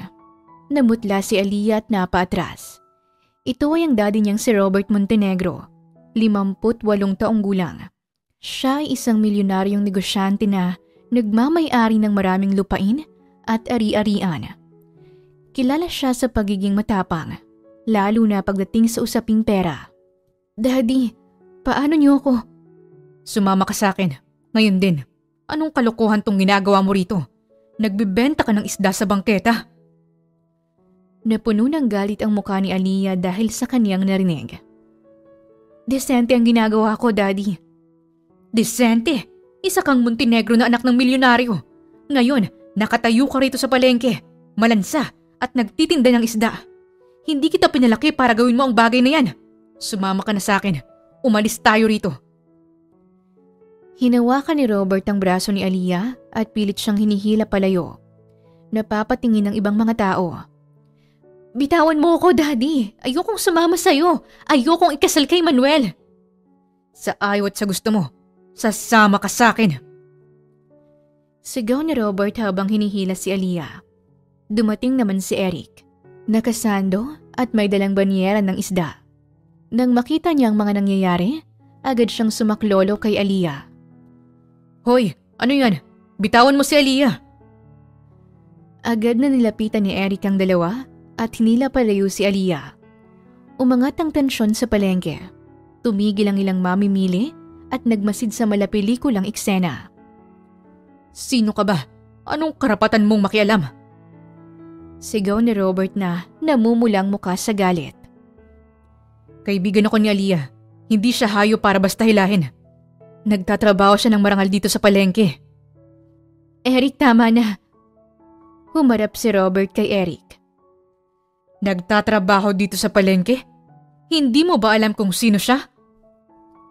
Napakunot ang noo ni Eric. Anong ibig mong sabihin?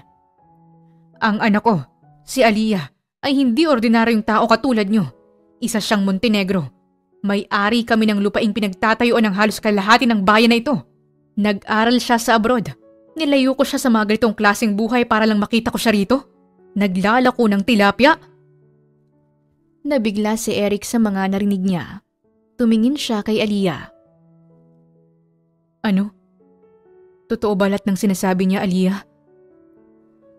Tumulo ang luha ni Aliyah. Sorry dahil nagsinungaling ako sa'yo tungkol sa tunay kong pagkatao, Eric. Nakita ni Aliyah ang lungkot sa mga mata ni Eric. Nagtiwala ako sa'yo, Aliyah. Hindi ko kalain na pagbabalat kayo lang palang lahat. Lahat ng ipinakita ko at nararamdaman ko para sa'yo. Totoo ang lahat ng yun, Eric. Mahal kita. Yun ang totoo. Nagpantig ang tenga ni Robert sa kanyang narinig. Nahihibang ka na ba, Aliyah? Nahulog ang loob mo sa isang kargador sa palengke? Galit na tumingin si Aliyah kay Robert. Mabuting tao si Eric, Daddy. Hindi siya sakim sa pera, hindi tulad mo. Sinampal ni Robert si Aliyah. Wala kang karapatan na saktan siya. Galit na sigaw ni Eric. Huwag kang makikialam dito. Lito, kunin mo si Aliyah. Utos ni Robert sa isa sa mga bodyguards niya. Lumapit si Lito kay Aliyah ngunit humarang si Eric. Hindi ko hahayaan na kunin niyo si Aliyah. Nakipagsuntukan si Eric sa bodyguard. Lamang na sana ito ngunit tumulong ang dalawa pang bodyguards na kasama ni Robert. Tama na! Tama na!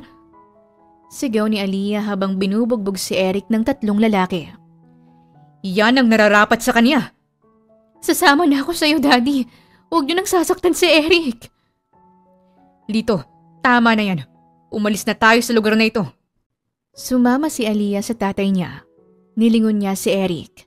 Nakahiga ito at pinipilit bumangon. Aliyah! Sigaw ni Eric. Ngunit pumasok si Aliyah sa SUV.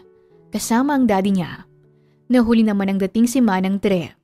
Dali-dali siyang lumapit kay Eric at tinulungan itong bumangon. Eric! Anong nangyari dito? Nasaan si Aliyah? Halos hindi makatayo ng maayos si Eric dahil sa mga pasa at sugat na tinamo niya. Kinuha na siya ng daddy niya, Manang. Hindi ko na sila napigilan pa. Napuno ng pag-alala ang mukha ni Manang Tere. Kawawa naman si Aliyah. Umuwi muna tayo sa bahay ko, Eric. Kailangan nating magamot yung mga sugat mo. Nang makarating si Manang Tere at Eric sa bahay niya, ginamot ng matanda ang sugat ni Eric. Hindi pa rin ako makapaniwala na pinaglihiman ako ni Aliyah. May lungkot sa boses ni Eric. Bumuntong hininga naman si Manang Tere. Kinakailangan niyang itago ang pagkatao niya para hindi siya mahanap ni Robert, Eric. Bakit ba kailangan niyang takasan ng daddy niya, Manang, at piliing magtinda ng tilapia sa palengke? May mabigat siyang dahilan, Eric. Ano naman yun, Manang? Nalulugi na kasi ang kumpanya ni Sir Robert. Ang tanging paraan lang para maisalba niya ang kumpanya ay ang ipakasal si Aliyah sa bilyonaryong kaibigan niya, si Sir Manuel.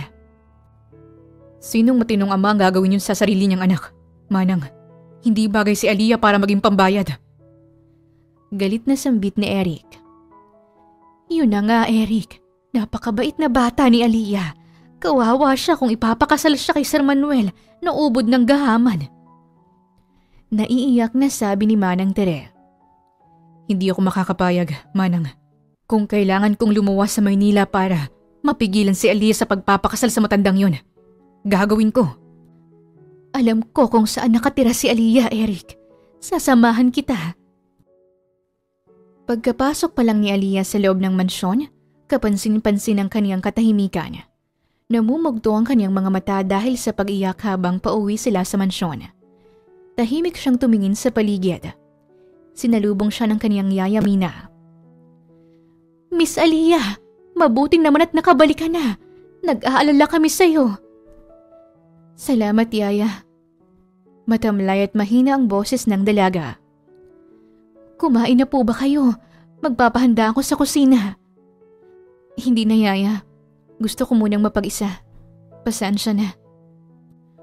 Umakyat si Aliyah sa kwarto niya at buong gabi siyang umiyak. Alam niya na hindi siya makakalabas ng mansyon, lalo pat dinoble mo ni Robert ang seguridad sa mansyon.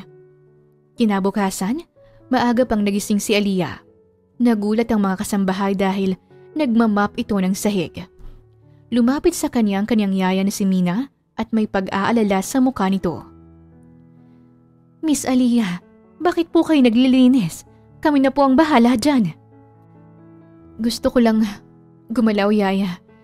Hindi ko kayang magmukmok lang sa kwarto. Baka masiraan ako ng ulo. Maya-maya tumungo si Aliyah sa kusina at nakita ang isang tray ng sariwang isda. May tilapia sa gitna. Agad siyang lumapit.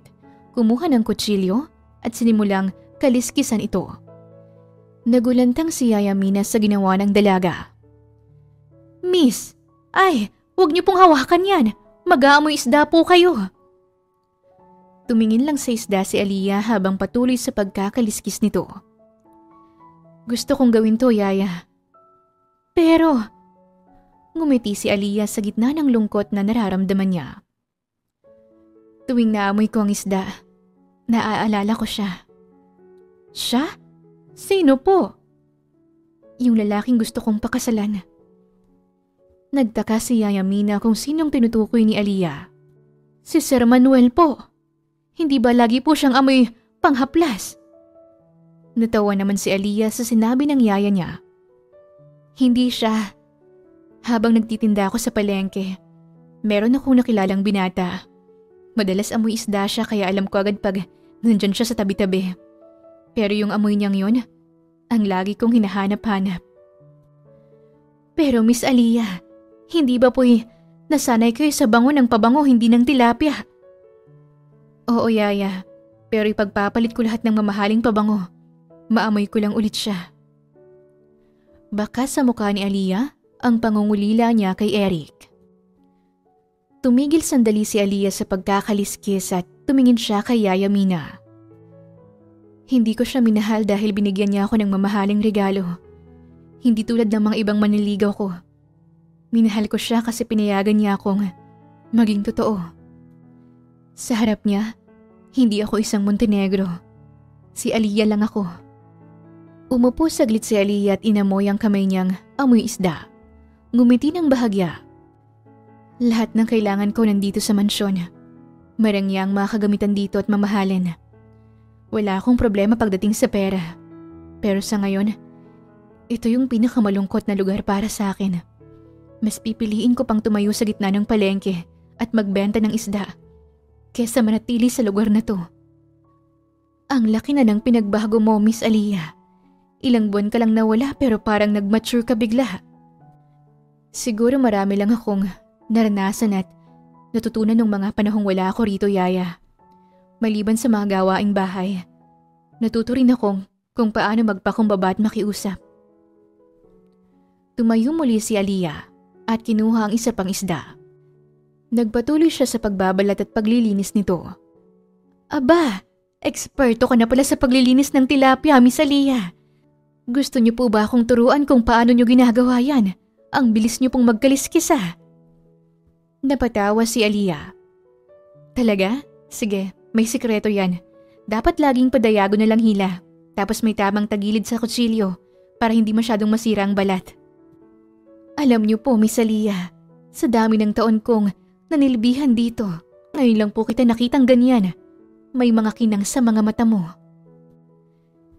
Kinagabihan, tumungo si Manuel Garcia sa mansyon ng mga Montenegro para makita lamang si Aliyah, ang babaeng nakatakda niyang pakasalan. Si Manuel Garcia ay 58 taong gulang. Siya ay kaedad lamang ng tatay ni Aliyah at matalik silang magkaibigan. Matangkad ito at matikas ang pangangatawan. Ngunit malimit itong makita na nakangiti. Ibinuhos ni Manuel ang buhay niya sa paghahanap ng pera, kaya naman naging bilyonaryo siya. Magandang gabi, Aliyah. Sabi ni Manuel habang inaabot kay Aliyah ang napakalaking bouquet ng pulang mga rosas at isang basket ng mga imported na tsokolate. Magandang gabi, Manuel. Walang ngiti sa mga labi ni Aliyah o interes sa kanyang mga mata. Mabuting naman at nakauwi ka na. Sinabi na sa akin ng daddy mo na nagtendera ka raw ng isda sa palengke. May pantutuya sa tinig ni Manuel, kaya naman nakaramdam ng inis si Aliyah. Oo, isang disenteng trabaho at wala akong dapat ikahiya sa ginawa ko. Ngumisi si Manuel. Hindi na babagay sa'yo na humawak ng mga isda. Dapat ay pinapaliguan ka ng mga mamahaling bagay at alahas. Dito ka na babagay sa mansyon. Hindi yan ang mga bagay na magpapasaya sa akin, Manuel. Ano naman yun, Aliyah? Sabihin mo sa akin at ibibigay ko sa'yo. Tumitig si Aliyah sa mga mata ni Manuel. Kaya mo bang ibigay sa akin ang kalayaan ko? Kumunot ang noo ni Manuel. Anong ibig mong sabihin, Aliyah? Hindi ba't malaya ka naman? Paano mo nasasabing malaya ako kung alam mo namang sapilitan akong ipapakasal sa'yo ni Daddy? Yun ang kailangang mangyari para matulungan mo ang daddy mo, Aliyah. Ang pagpapakasal lamang sa akin ang makakapagsalba ng negosyo mo. Naging matalim ang pagtingin ni Aliyah kay Manuel. Gusto mo ba talagang ikasal sa babae na ang tingin sa'yo ay tatay? Hindi kita mahal, Manuel, at kahit kailan, hindi kita matututunang mahalin. Hindi mo ako kailangang mahalin, Aliyah. Sapat na sa akin ang makasama ka at may pagmalaki na meron akong magandang asawa. Gagawin mo akong trophy wife? I am more than that, Manuel. Kung ipipilit mo tong kasal, araw-araw kong gagawing miserable ang buhay mo. Naging seryoso ang mukha ni Manuel. Isang pagbabanta ba yan, Aliyah? Parang gano'n na nga. Hindi naman ako ignorante sa mga illegal na transaksyon niyo ni Daddy. Matapang na sabi ni Aliyah. I did not expect that a sweet, innocent girl like you had the guts to threaten me, Aliyah. Hindi may tatanggi ang pagkainis sa mukha ni Manuel. Hindi lang yun pagbabanta, Manuel. Gagawin ko yan. Sisiguraduhin ko na hindi lang ang kumpanya ni Dading mababangkrap kundi pati sa'yo rin. So you better leave me alone. Tumayo si Manuel at inayos ang suit niya. Okay, hindi kita pipiliting magpakasal sa akin, Aliyah. Pero kung tuluyan mang bumagsak ang kumpanya ng daddy mo, wag na wag mo kong sisisihin. Umalis si Manuel at bumuntong hininga naman si Aliyah. Nanginginig siya habang kausap ang matanda ngunit nagawa niyang sabihin lahat ng kailangan niyang sabihin. Hindi lang siya maipakasal dito. Ilang oras lang ang nakalipas. Sinugod ni Robert si Aliyah sa kwarto niya. Aliyah, anong sinabi mo kay Manuel? Bakit pinakancel niya ang kasal niyong dalawa?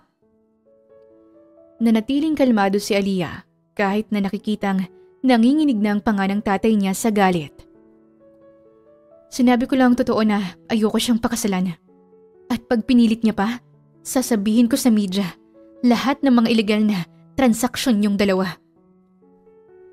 Napasuntok si Robert sa pader dahil sa sobrang galit niya. Nasisiraan ka na ba?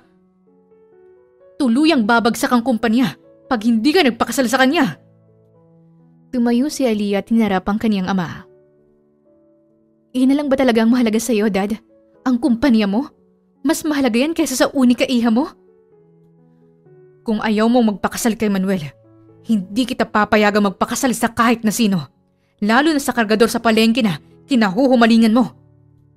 Ibinagsak ni Robert ng malakas ang pinto at naiwan si Aliyah na umiiyak. Halos ilang araw nang hindi kumain si Aliyah. Isang araw, pinuntahan siya ni Yaya Mina sa kanyang kwarto. Miss Aliyah, meron kang bisita sa ibaba. Bulong ni Yaya Mina. Sino naman yan, Yaya? Kung si Manuel, palayasin niyo na agad. Ipahabol niyo sa mga Rottweiler natin. Ayokong makita kahit anino niya. Nagtalukbong ng kumot si Aliyah. Walang lakas na humarap sa kahit na sino. Miss Aliyah, si Manang Tere at yung si Eric. Lihim ko silang pinapasok dito sa mansyon. Nakita ko sila sa labas nung nagtapon ako ng basura. Nakiusap si Manang Tere na papasukin ko sila dito sa mansyon. Kakaalis lang ni Sir Robert, kaya naman nailusot ko sila. Biglang nanumbalik ang lakas ni Aliyah. Nasa baba si Eric, Yaya? Ngumiti si Yaya Mina. Oo, Miss Aliyah. Kahit ilang araw walang ligo at nakapadyama lang, tumakbo palabas si Aliyah ng kwarto niya. Nakita niya agad si Eric at si Manang Tere na nakaupo sa sofa nila. Napatayo si Eric pagkakita kay Aliyah. Eric! Sigaw ni Aliyah. Patakbo siyang tumakbo kay Eric at niyakap ito ng napakahigpit. Aliyah, amoy alikabok ako. Nakakahiya. Natatawang sabi ni Eric. Okay lang yan. Ako nga ilang araw nang hindi pa nakakaligo eh. Hinawakan ni Eric ang mukha ni Aliyah. Akala ng dalaga ay hahalikan siya nito, kaya't pumikit siya. Ang laki ng pinayat ng mukha mo. Kumakain ka pa ba? Agad na iminulat ni Aliyah ang mga mata. At nang maisip na mali siya ng inaakala, namula rin ang mukha niya dahil sa hiya. Hindi ako masyadong nakakakain pero hayaan mo na. Ang mahalaga, nandito ka na ngayon. Magbibihis lang ako at kukuha ng ibang mga damit. Umalis na tayo habang wala pa si Daddy. Halos hindi mapakali si Aliyah habang iniisip kung ano ang mga gagawin niya. Tumingin naman si Eric kay Manang Tere at tumango sa kanyang matanda. Aliyah, hindi kami nandito para itakas ka. Seryoso ang mukha ni Eric habang nakatingin sa mga mata ng dalaga. Ha? Pero bakit nandito kayo? Parang lang ba alamin ang kalagayan ko? Nawala ang saya sa mga mata ni Aliyah. Ayokong tumakas ka pa sa daddy mo, Aliyah. Kung ganun ang gagawin mo, magtatago ka lang na magtatago. Hindi ka mapapayapa. Nandito ko para gawin ang isang bagay. Nagtaka naman si Aliyah. Nandito ako para hingin ng kamay mo kay Sir Robert, Aliyah. Gusto kitang pakasalan. Hindi nakapagsalita si Aliyah sa gulat dahil sa sinabi ni Eric. Bago mo sabihin kung papayag ka o hindi, gusto kong pag-isipan mong mabuti to, Aliyah. Sa oras na hiningi ko ang kamay mo sa daddy mo at pinilit siya, maaaring itakwil ka niya bilang anak. Lahat ng karangyaan mawawala sa'yo. Itong mga mansyon, ang magagandang magamit mo at lahat ng pera na meron ka. Uuwi ka kasama ko at titira kasama ng 10 kapatid ko sa kubo. Magiging asawa ng isang kargador sa palengke na hindi ka man lang madalas sa mamahaling restaurant. Nangilid ang luha sa mga mata ni Eric. Hinawakan ni Aliyah ang mukha niya. Sa hirap at ginhawa, sasamahan kita, Eric. Kahit habang buhay pa akong magbenta ng tilapia sa palengke gagawin ko. Makasama ka lang sa bawat araw ng buhay ko. Niyakap ni Eric si Aliyah. Salamat, Aliyah. Mahal na mahal kita. Mahal na mahal rin kita, Eric. Kinagabihan, hinintay ni Aliyah at Eric ang pag-uwi ni Robert. Agad na napuno ng galit ang mukha nito nang makita niya si Eric. Anong ginagawa mo rito, hampas lupa? Sigaw ni Robert. Dad, taong pumunta rito si Eric. Tao mo rin siya sanang tratuhin. Galit na sabi ni Aliyah. Gusto mo bang ipabugbog kulit yung lalaki na yan sa mga bodyguards ko? Sa kabila ng pagbabanta ni Robert, nanatiling kalmado si Eric. Hindi ako pumunta rito para manggulo, Mr. Montenegro. Anong pakay mo sa anak ko? Ang itanan siya. Kung gusto ko siyang itanan, Dapat kanina ko pa ginawa. Anong gusto mong mangyari? Gusto kong hingin ang kamay ng anak niyo. Gusto ko siyang pakasalan. Humalakhak ng napakalakas si Robert. Ang lakas naman ng loob mo para sabihin yan. Isa ka lang kargador sa palengke. Anong ipapakain mo sa anak ko? Isda araw-araw. Baka tubuan niya ng kaliskis kapag sumama siya sa'yo. Kahit na ininsulto, hindi nagpakita ng galit si Eric. Hindi ko man siya mabigyan ng marangyang buhay katulad ng meron siya ngayon. Sisikapin kong maging masaya si Aliyah. Lahat ng trabaho papasukin ko. Hindi lang ko malamang sikmura niya. Hindi ko ibibigay sa iyo ang kamay ng anak ko. Huwag ka nang mag-ambisyon. Lumayas ka. Tumingin si Eric sa mga mata ni Robert. Puno ng tapang at determinasyon ang mga mata niya. Hindi ako alis dito hanggat hindi mo binibigay ang basbas mo, Mr. Montenegro. Nagmamahalan kami ni Aliyah. Aba, hinahamon mo talaga ako. Mina, tawagin mong mga bodyguards. Ipapadampot ko ang lalaki na to. Kahit nanginginig, nakatayo lang si Yaya Mina at hindi sinunod ang utos ng amo niya. Ano ka ba, Mina? Bingi ka ba? Tumayo si Aliyah at lumapit sa tatay niya. Dad, kung ituturing mo pa akong bilang anak mo, hayaan mo kung piliin ng taong magpapasaya sa akin. Tumulo ang mga luha ni Aliyah. Aliyah. Nadurog ang puso ni Eric habang tinitignan ng mga luha sa mata ng babaeng minamahal niya ng lubos. Please, Dad. Hayaan mo nang magpakasal kami ni Eric. Pagmamakaawa ng dalaga. Kahit mamatay pa ako, hindi kita ibibigay sa kanya, Aliyah. Wala kang kinabukasan sa lalaking tulad niya. Nanatiling naging matigas ang puso ni Robert kahit na nakikitang nagmamakaawa sa kaniyang anak niya. Hindi ko man maibigay kay Aliyah lahat ng yaman sa mundo. Ipapangako ko na mamahalin ko siya ng buong puso, Mr. Montenegro. Magandang hangarin ko sa anak mo. Hindi na nakatiis si Robert. Pumili ka, Aliyah. Ako o yung lalaking yan. Sa oras na sumama ka sa kanya, wala kang matitikman ni isang kusing sa mga ari-arian at kayamanan ko. Tumingin si Aliyah kay Eric. Patawarin mo ko, Dad. Pinipili ko si Eric. Natigilan si Robert. Doon niya napagtanto na hindi siya katulad ng anak niya. May puso ito na marunong magmahal.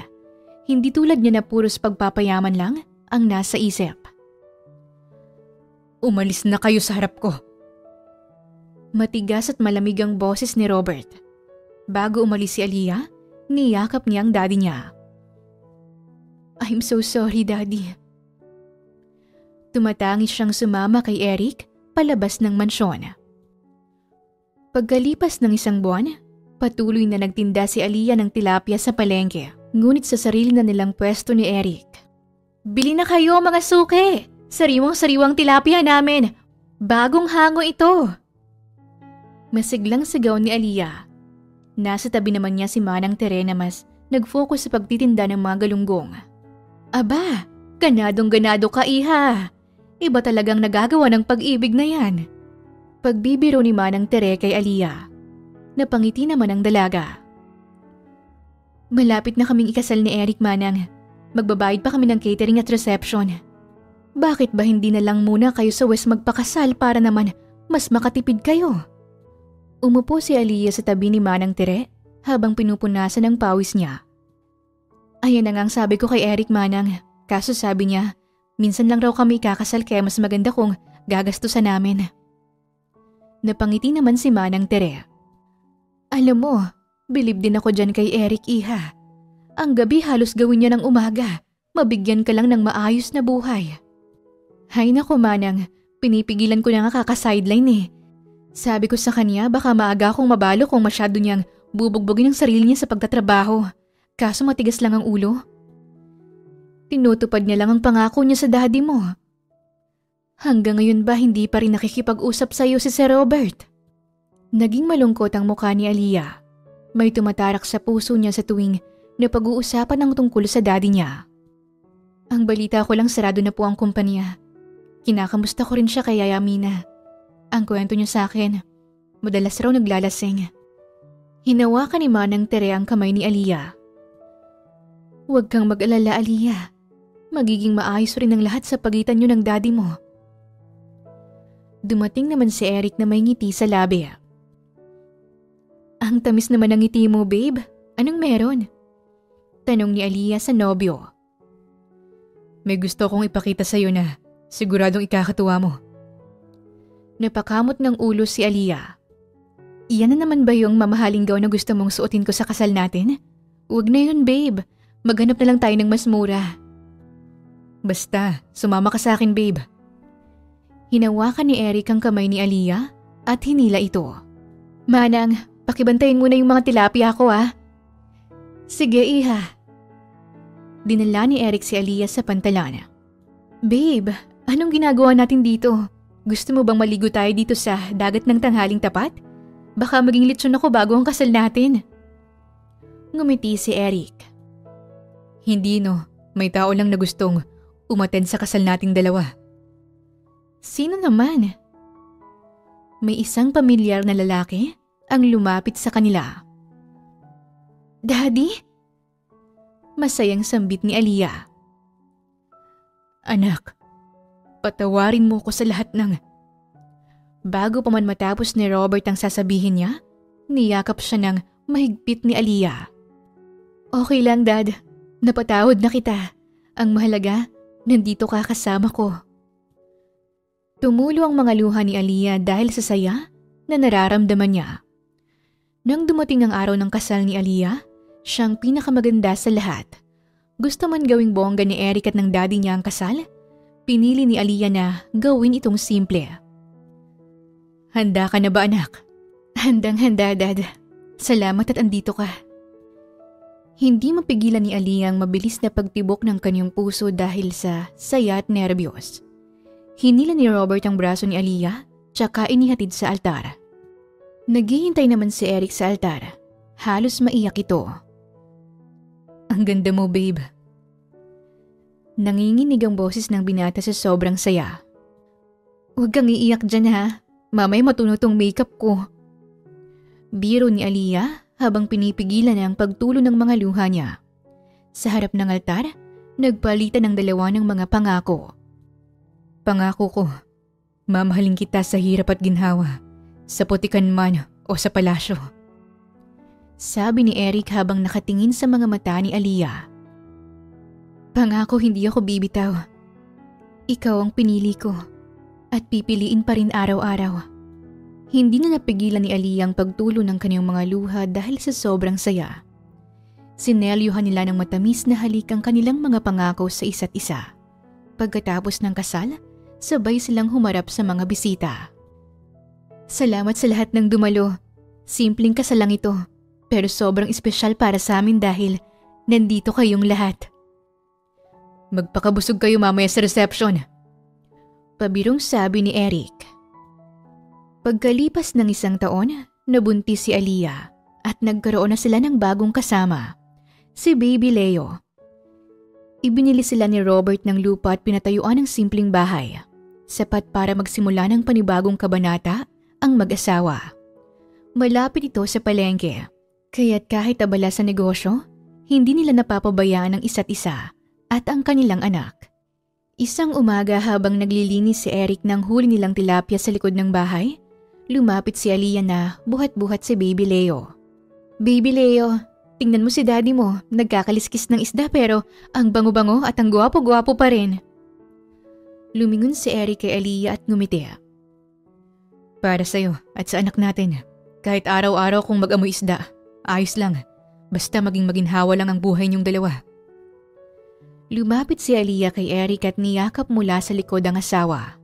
Salamat babe ha, kahit wala tayong palasyo, ginawa mo talaga akong Disney princess.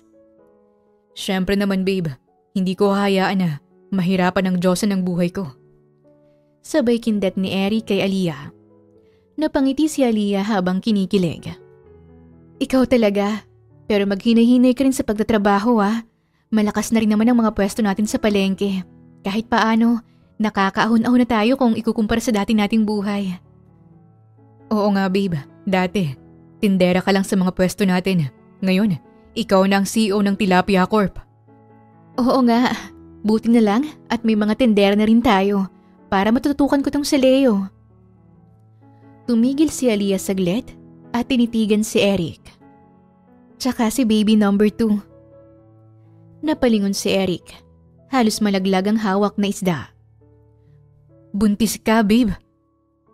Tumango si Aliyah habang nakangiti. Oo, buntis ako. Biglang itinapon ni Eric ang kutsilyong pangkaliskis tsaka lumapit at niyakap si Aliyah ng mahigpit. Yes! 8 na lang. Makakasampu na tayo, babe. Wag din oy, isa-isa lang muna. Nagkatawanan silang dalawa habang yakap-yakap ang anak nilang si Leo. Sa simple nilang tahanan, damang-dama ang pagmamahalan, kasiyahan at pag-asang dala ng bagong yugto sa kanilang buhay. Ang tunay na yaman ay hindi nasusukat sa pera, kundi sa pagmamahal, kababaang loob at malasakit sa kapwa. Sa kwento ni Aliyah at Eric, makikita na ang isang anak mayaman ay handang iwan ang marangyang buhay upang makalaya sa buhay na dikta ng iba. Sa kaniyang pagtakas, natutunan ni Aliyah ang hirap ng buhay at ang tunay na kahulugan ng pagsusumikap, isang karanasang humubog sa kaniyang pagkatao. Naging mahalagang bahagi ng pagbabago ni Aliyah si Eric, isang simpleng kargador na may mataas na pangarap at matibay na paninindigan. Bagaman magkaiba sila ng pinanggalingan, hindi ito naging hadlang upang mas mapalapit pa sila sa isa't isa. Sa huli, ang kwento ay paalala na ang pag-ibig at dangal ay hindi nabibili ng kayamanan. Mas mahalaga ang pagiging totoo sa sarili at ang pagkakaroon ng pusong handang magmahal, magpakumbaba at magsakripisyo para sa mga mahal sa buhay. Ang tunay na kahulugan ng pagiging mayaman ay ang pagkakaroon ng pusong bukas sa kabutihan at pagmamahal. Wakas! Maraming salamat po sa inyong pakikinig sa kwentong ibinahagi namin ngayong araw. Muli, ito po ang Tales of Siren at hanggang sa ating muling kwento. Maraming salamat po.